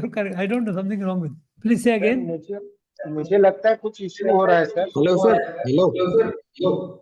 So my question is that my hobby is religious tourism. So, sir, what tourism? Religious tourism. Religious tourism. Okay. So, sir, Religious tourism. One question I read, it was like why riots are occurring in our country again and again, and why the government has not been able to make it a complete halt. Why the government is not religious? Able to stop it completely, sir. No, your question is that riots are occurring because of religious tourism. No, sir. I'm telling that since my hobby is this, so the question is relatable to me. That why riots are occurring in our country, and why the government is not able to stop it completely. I'm sorry, I'm not able to get you. I am so, I think I'm not able to sir get. Sir ऐसा हाँ, कर सकते हैं क्या, आपके यहाँ हाँ से बोलिए। जो ऑपरेट कर रहे हैं वो आपका हाँ, माइक्रोफोन क्वेश्चन के समय बंद करके एक बार चेक कर ले तो। हमारा माइक्रोफोन बंद करने के लिए माने Sir, हम can you tell what is the problem there? Sir मैं एक बार आपको बता रहा हूँ, जब जैसे बच्चे क्वेश्चन कर रहे हैं ना, आप अपने माइक को उस समय बंद कर लिखो कि वो इको हो रहा है, वहां जा रहा है स्पीकर से तो इको हो रहा है। हाँ, अब पूछिए, आप क्वेश्चन पूछिए कोई भी। Yes, sir. Sir, can I speak again? Yes, sir. So my question is, Yes, sir, yes. my question is, sir, that why the riots are occurring in our country? Why this has been tradition that every years and after a few years we are witnessing some sort of riots, and as a administrator you want to pursue it. So how we can make a complete full stop to riots in our country? Because it. सब अब unmute कर लीजिए sir, अब unmute कर Where, लीजिए आप। where is riot happening? Tell me, my friend. I'm asking you. Sir, You said that riots are happening in our country. I would like to know. Tell me an incident. Where is riot? Where riots are happening? Yes, sir. Even. Yes, sir. One or two here and there. So it was just a question I read in the tips. No. If such a question is asked, your response should be, sir, riots are much lesser in number than what it used to be in the past. Much less. Okay, So sir. we have made significant progress in bringing communal harmony. This country, we used to have such a large number of communal riots happening. Today it is few and far between. So if a question is asked that why riots are happening and all that, you say riots used to happen, many more riots used to happen, far many more. Today it is much less. So this is not a problem. We don't have to worry about it. Local administrations are capable of dealing with it, and they are dealing with it. Riots much less, casualty in riots much lesser. Both. On both account, our country is witnessing far greater communal harmony than ever before. That should be your answer. Next. Okay, thank you, sir. Thank you, sir. Off कर दो भाई mic. हाँ. Mute करो. हाँ. Sir, my question is with regard to our relations with Canada. Sir, in recent past times, there are two issues, sir, our internal security issues and foreign issues. So, sir, there was last year one question was asked in interview. So, how can we improve our relations with Canada, sir? So how should we respond in this? Now, with Canada, our relation deteriorated primarily because of position taken by the Canadian government. Nothing was done from our side.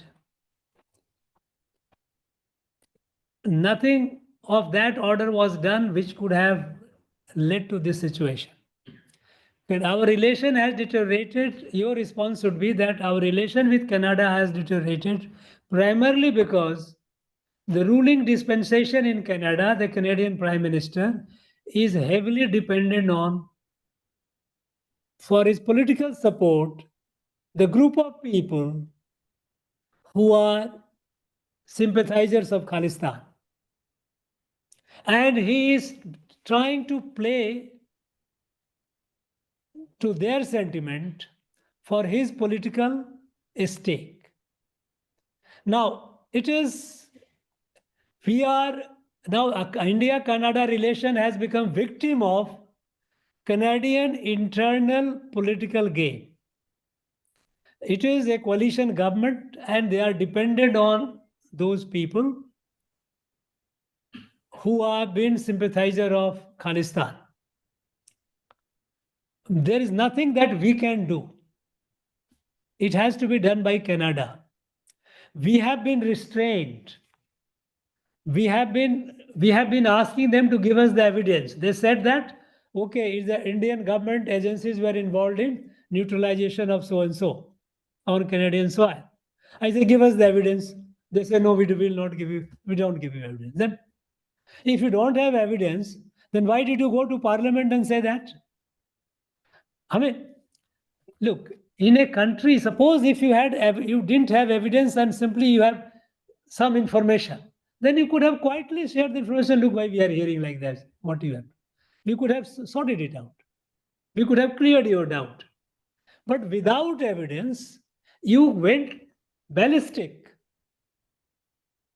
Now, India-Canada relation can improve only if measures are taken from Canada side, because we have not done anything. Our missions, our High Commission, our consulates were unsafe. They are unsafe. They are not allowed to hold the functions there. Because when functions happen, people attack. Our consulates have been burned. It is the duty of Canadian government to protect. It is international agreement. If a Chinese embassy is damaged here, it is our responsibility to protect the Chinese embassy, even if we don't have good relation with China. We won't allow even anyone to go and destroy or burn Pakistani High Commission office. We protect, we know our responsibility. Whereas Canada has failed it miserably, and despite our telling them time and again that our High Commission, our consulate, our diplomats are threatened, and they're giving public threat. It's not that it was a concealed threat, public threat. Now, in the face of such an open hostility by Canadian government, what India can do? India can only respond in kind by saying that, okay, if you are trying to do it, we will also respond. We will ask your diplomats. If you are making our diplomats' life difficult, if they can't, move freely, if they don't feel physically safe, forget about it. Physically safe, if they don't feel, then we will not allow your such a heavy, fat diplomats number to be present here. You better go. So, if a question is asked, your answer should be that, sir, India-Canada relation has deteriorated primarily because of the internal political game being played by the Prime Minister of Canada, who is dependent on elements who are sympathetic to the cause of Khalistan, separatist. Our diplomats, our High Commissioner, and our mission officials have been unsafe. They have been attacked. Several missions have been attacked. Our diplomats are not safe to move around. Their physical safety has been threatened. When it has been brought to the notice of Canadian government for protection, which they are bound to give, which they have failed, they have not given the protection. They don't assure you. So, India-Canada relations can improve if Canada takes the right measure. Canada starts discharging its international obligations. They raise the issue of Indian agencies being involved in killing of somebody, but they could not supply and give any evidence. And later on, they said, no, they have no evidence. But if they had no evidence, why did they do all this? So it is all creation of Canada. So they have to do things. We cannot do anything. Next. Good evening, sir. Sir, like there have been a lot of questions about various riots or insurgencies across the country. And as you have rightly pointed out that we have seen a drastic reduction in such instances. So if the board asks us any of such questions, we can always respond by saying that there cannot be a complete absence of such incidents because like you said, there will always be vested interest who will try to spoil the harmony in the country, and these instances are nowadays very limited and are not having an impact on the overall health of the country. On karo. Yeah, can you hear me? Yes, sir. Yes. Listen, first of all, you should not say that such incidents cannot be fully eliminated. You don't have to respond. Your answer has to be crisp. First, if there is a question that insurgency or violence in the country, what should be done to reduce it or to eliminate, let us say, your answer should be, sir, there has been a significant reduction in violence in this country. And then you say that all the chronic theaters of violence, Jammu and Kashmir, Northeast, Maoist affected area, they are enjoying peace today. The violence has come down to almost about 10%, 10 to 15% maximum. That means from 100, it has come down to that, and it is improving. So there is an overall improvement in the situation, marked improvement, and it is a work in progress. So I think we are in a happy situation. Government should continue with these policies. That's all. Next.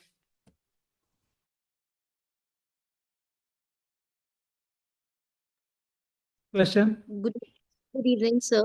Sir, my question is with regard to India-UK relations. So recently with Labour Party in power in UK, we have seen that they have had a soft stand towards Khalistan issue. So how should India deal with UK in this regard? Look, your answer should be that to say that this government had a soft stance, how does it impact us? The question is that if we, first of all, we have a relation with UK. Now, there are issues on which we have differences. If they are and those differences we have to try to resolve. We are very firm that as far as, suppose if the mention is about Khalistani, then say our position is very clear. We don't accept Khalistan, and if any activity is done in UK which is prejudicial to our national interest for promotion of Khalistan, if it is that they are doing it, a meeting and all, there will be a peaceful, then we lodge a protest. It should not be allowed. But beyond that, unless they cause any harm, unless there is, suppose if the Khalistanis are who are wanted in our case, they are there, then they have to be extradited. Yes, UK is not a country which easily extradite the people. They do create a problem. We know that there are not only Khalistanis, but there are others who are wanted by our country, by courts of our country, and for this extradition process is on, but it is a long drawn process. It has been dragging on, but the process is on. So yes, the level of cooperation should be more. We don't have to worry about Labour government coming or other government coming. We do business with the countries, whichever government they come. We are very clear that we want our relations to be based on our mutual interest. Our interest must be served, and in the process, we don't like to hurt your interest. And if that by the process your interest is also served, very good. We like to do that. We don't make unnecessary fuss over issues, hypothetical issues. So whether Labour has become friendly, Trump has become, so what will happen in all that? Trump has come, we will do business with him. We had business with Biden, we'll do business with Trump. I mean, we had Trump is a known entity. We had done business with him when he was previous term. So we know what he wants to a great extent, unless he may change his views and all, that's a different issue. But let him come to power, we will deal with. Your response would be that we deal with countries irrespective of political dispensation there. We deal with the countries based on issues of our national interest. We try to see that our national interests are protected vis-a-vis that country. In whichever way possible, legitimate way possible, we try that, irrespective of who comes to power. Sometimes it becomes easier, sometimes it becomes not so easy, but we have to carry on. We have to do that. That should be our resolution. We are not hostages to any particular dispensation or particular ideology. No. Our policy today is very clear. Foreign policy, we engage with countries, our multi-aligned, we engage with countries based on our interest and yours interest, our mutual interest. For us, our nation first is our policy. That we will not do anything that will undermine our national interest, come what may. We will protect our national interest. In the process, it serves your interest also, we are happy. So based on mutual interest, complementarity of interest, we work. It is not based on some hypothetical things, no. Next. Thank you, sir. Sir, Good sir, my evening, question is related to, sir, what is India's impact of satellite-based internet services like Starlink on India's privacy and national security. On karo, हाँ. You know, a Starlink is a, as you know, it is a capability. It is a US-based company, has a capability of beaming satellite these waves to whichever part of the globe they want, because they have nearly full coverage of the globe.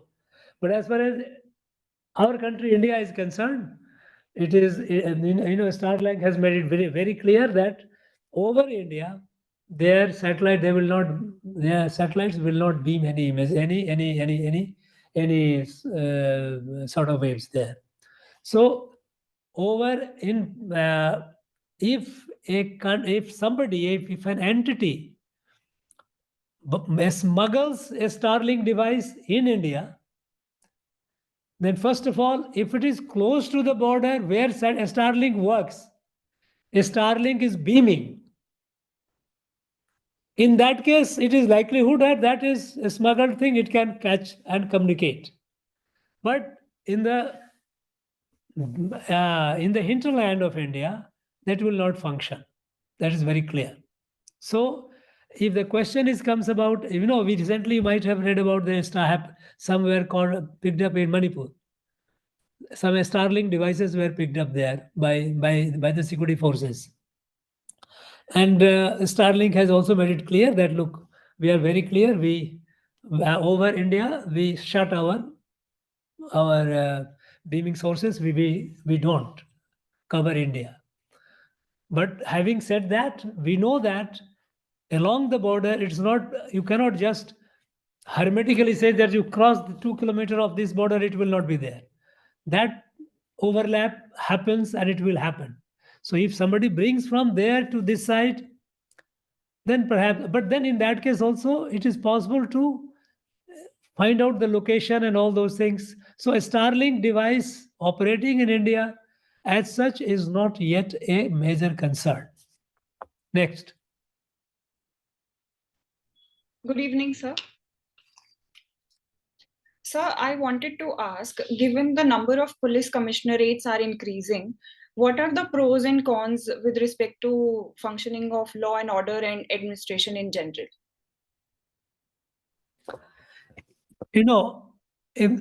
So what is the, first of all, what kind of question you expect? If your question is asked about whether increasing police commissionerate is good or bad for the law and order, if the question like that comes, then your answer should be that, first of all, governments are creating, police is a state subject. It's the state government that creates the commissionerate, police commissionerate. Now, state governments in their wisdom have realized the benefit of police commissionerate. That is what they're doing it. Your answer should be very crisp, that these institutions are increasing in number. So state governments and more state governments are realizing the benefit of creating police commissioner. Obviously, that means state governments they have realized the benefit of it, so it is beneficial. It is helping better management of law and order. Because if there is a problem at a place, and if there is a prohibitory order has to be issued, or if some action is needed which police cannot do without order of the magistrate, and if magistrate is located somewhere else, then it was, first of all, it was a British model of distrust in police. British trusted only one institution, they are district collectors. They were their most trusted people. And they created the police as a muscle man for the district collector to collect the taxes and terrorize the people. Now we are in a democracy, popular democracy, Loktantra. Why should we distrust police? Our police, neither our collector nor our police are foreigners. So collector has his own his or her own responsibility. They are doing it. As far as the law and order management is concerned, why should the responsibility be split between two different agencies? And since the state governments are realizing the benefit of it, they are increasing more and more of it. It has definitely it has improved the law and order management. That should be your response. Next. Good evening, sir. Sir, I have two questions, one general, one state specific. Sir, one is that as data shows and as you have said that the security situation post 2014 has improved greatly. So what were the major changes, technological or structural changes that were taken which led to this? And so the state specific question is, sir, in Uttarakhand, sir, the debate about Char Dham project, sir. So how should we balance ecological considerations and security considerations in such fragile areas? Thank you, sir. The first question I must tell you is a good question, and it is for everyone. We have been telling about the improvement. There is an overall improvement where everywhere things are looking very good. Question is why? How? What happened? What happened in 2014, after 2014, that has improved the situation? This is a very valid question which all of you must be aware of, how to respond. Now, response is number one. Present government, under the leadership of the Prime Minister, has a clear vision about vision of national interest, national values, and national priorities. When it comes to internal insurgency and separatist violence, it has a zero tolerance to violence as a political resource. This government has a zero tolerance. I am telling you because I am explaining you also because previously, when an armed insurgent, be it Maowadi, be it Jammu and Kashmir organization, or be it insurgent group in Northeast, government was fighting on the ground and also trying to engage them politically. This is a confusion. Our forces are confused. Are they enemies or friends? Why should they? This confusion created and sustained, and not only sustained, but magnified the problem, amplified the problem. Are they enemies or friends?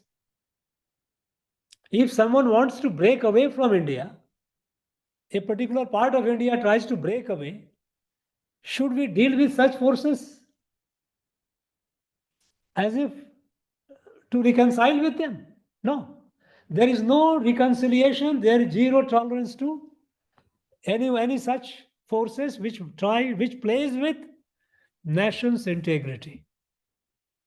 So we didn't talk to any of these organizations. We dealt with them militarily. Or you surrender. You surrender, it's fine. We take care of you. Not any political dialogue. There is no reconciliation. Earlier governments complicated the issue because whoever caused the violence, whoever did the maximum number of killings, they were patronized. You have seen Yasin Malik being hosted in Delhi, meeting the Prime Minister. What signal you are giving to the forces on the ground who are fighting? Should Yasin Malik, foot soldiers, those who are killing you, should they be treated as enemies or what? You are confusing the forces. You are also encouraging the morale of those guys because their foot soldiers will say, my boss is meeting the Prime Minister. A political dialogue with the minister. Why? So the clarity of enemies and friends. That anyone who plays with the nation's integrity is an enemy and will deal with them firmly. That is one solid reason. We didn't engage with any of these separatist organizations politically. We dealt with them. Clear message to all. That is one. Number two, with respect to foreign forces, again, China trying to gobble our territory. No. We cannot accept it. Even in 2014 September, when China first made the incursion into Indian territory, first within months of Prime Minister Modi coming to power, and when Chinese president was here in India, at that time it happened. What did we do? We sent large number of forces, pushed them back. We pushed them back. We gave them a message: we will fight. It will lead to bloodshed. We are willing to fight, whatever be the cost. Whatever be the cost, we are willing to pay the cost to defend our territory. You have to move. And subsequently, we build the capability.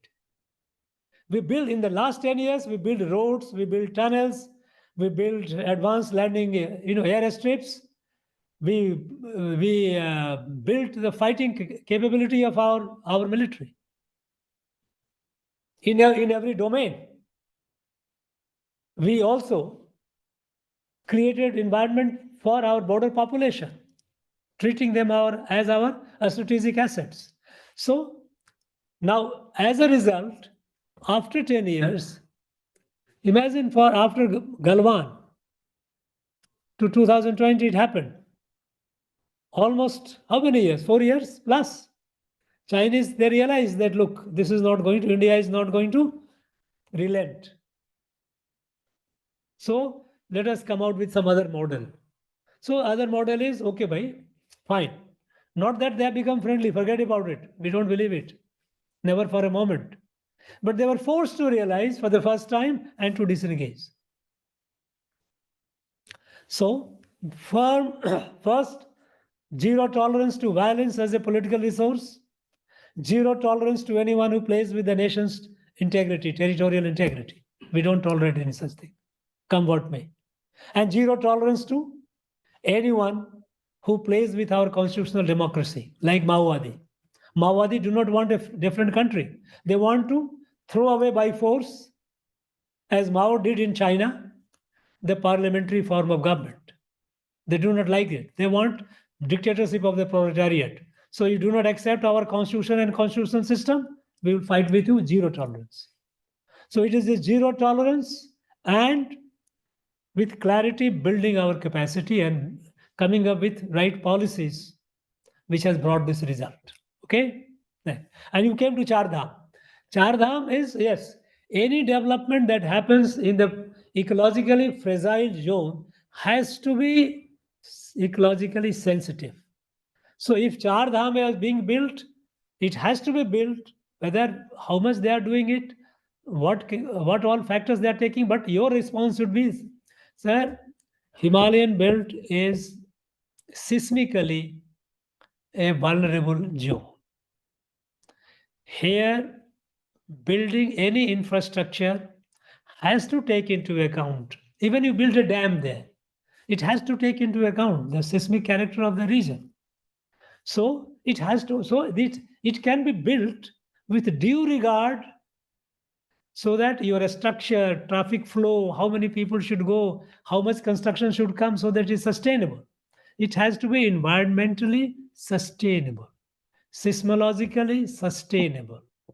So it can be built, but built not recklessly, but built with due regard to the seismic sensitivity and environment concerns of that region. That should be your response. Yes.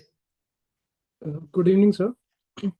So I had one more doubt that in case of Punjab or various small states where we have seen that the number of officials are rising, like 23 DGPs in Punjab, and still the law and order situation has been questioned a lot in Punjab.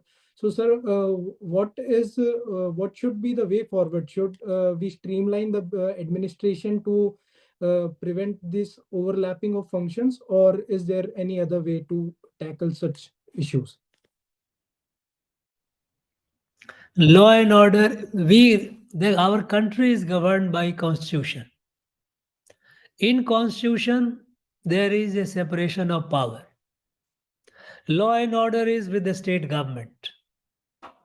Now, a state government, it is their responsibility to ensure that the state's law and order is efficient, crime is controlled. Now, administration is again, state administration is the responsibility of the state government. Central government, Government of India cannot do that. Government of India can only, as far as the border is concerned, can enhance the BSF efficiency. As far as the terror-related offenses are concerned, NIA can do the investigation and catch the culprits. But as far as the law and order is concerned, it is in the domain of the state and it is the responsibility of the state. Government of India can do nothing except issuing the advisories, which Home Ministry issues from time to time. And the state is expected to listen to those advisories. So, sir, how can we ensure the efficiency? Like even the state governments are rising the number of officers. No, number of officers, if the number of officers is increasing, fine. If a state government feels that they need more number of officers, why should anyone worry about it? If a state government feels, as such, police population ratio is skewed here in our country. We need to have more policemen. So if a state government is increasing the number of police force, it's fine. We have not. It is there. They must have taken into account, and your response would be that yes, police population ratio is skewed in our country. We need to have more policemen, police officers. Policemen means police on the ground than what we have today. So I think it is for the state government to take a call. I don't think they will ask such a question. But if you say the state law and order, you should say law and order is a state subject. It is for the state government. And if a state government doesn't listen, Government of India can only give the advisory. And if situation goes beyond a point, then constitutional recourse to be taken. That's all. Thank you, sir. Good evening and namaskar, sir. So my question is, do we see some sort of impact of the illegal immigration as well as arms smuggling from across the border in Manipur violence? And sir, second, is this issue also impacted by the role of some foreign factors as alleged by Sheikh Hasina in her address post her removal from Look, your answer should be, you must listen. I think it is a repeat of the question. Now, whatever question is, I'm telling it for all those who are attending this conference, this meeting, this talk. Any question that asked, your response must be, first you listen to the question carefully. Don't be in a hurry to respond, because hurried response is likely to create a problem for you, and that's not a mark of your good personality. Because it is a test of your personality, not of your knowledge. You should realize it.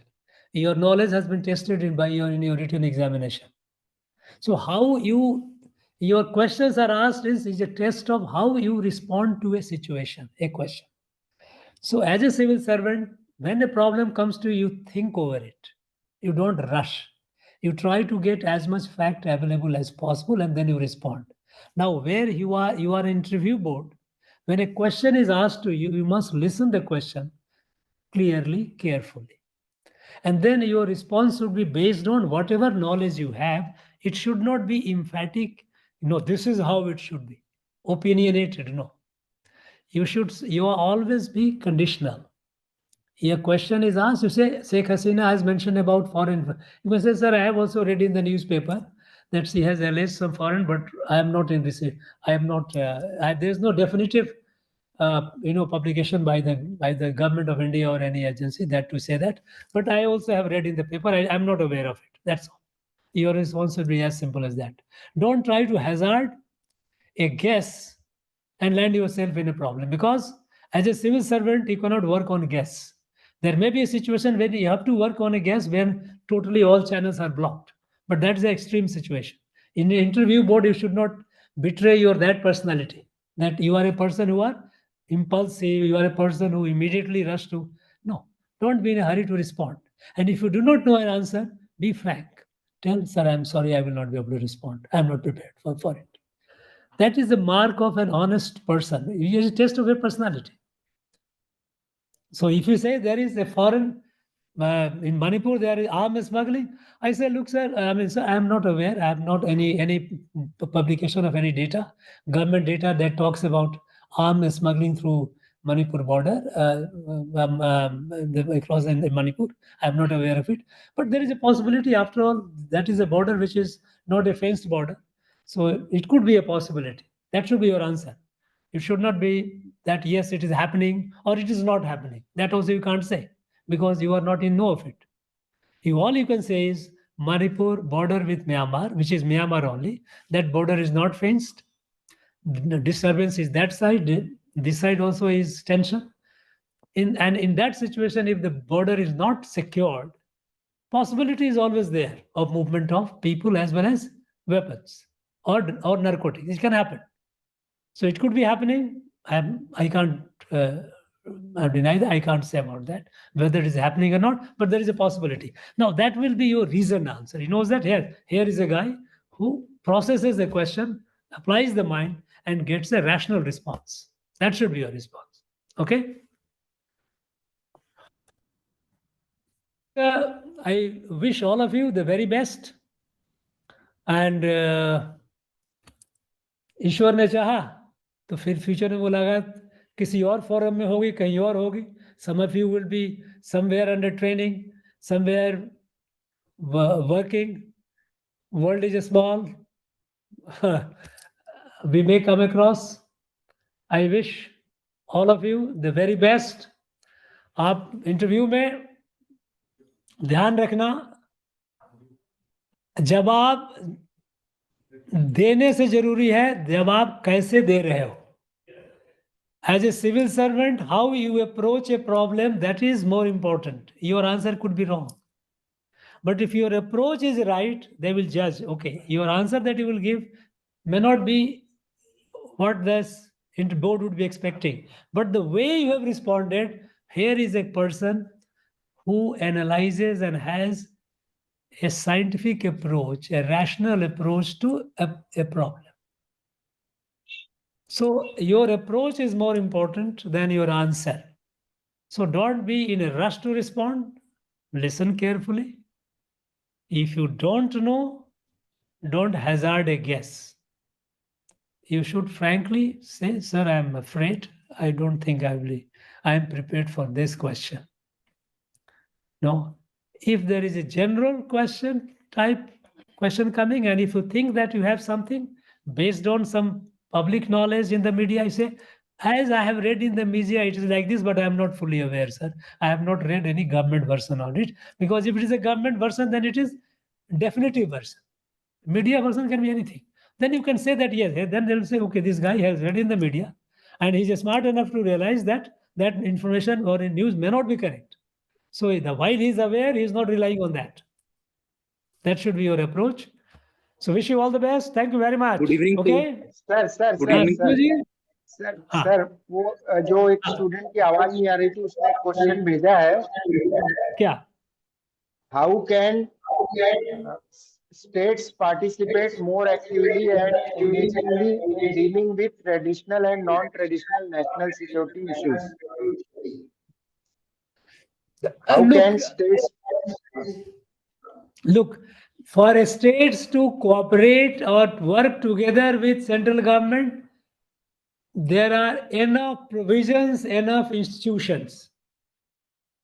As far as the national security is concerned, there should not be any divergence of opinion or divergence of interest between the state and the center.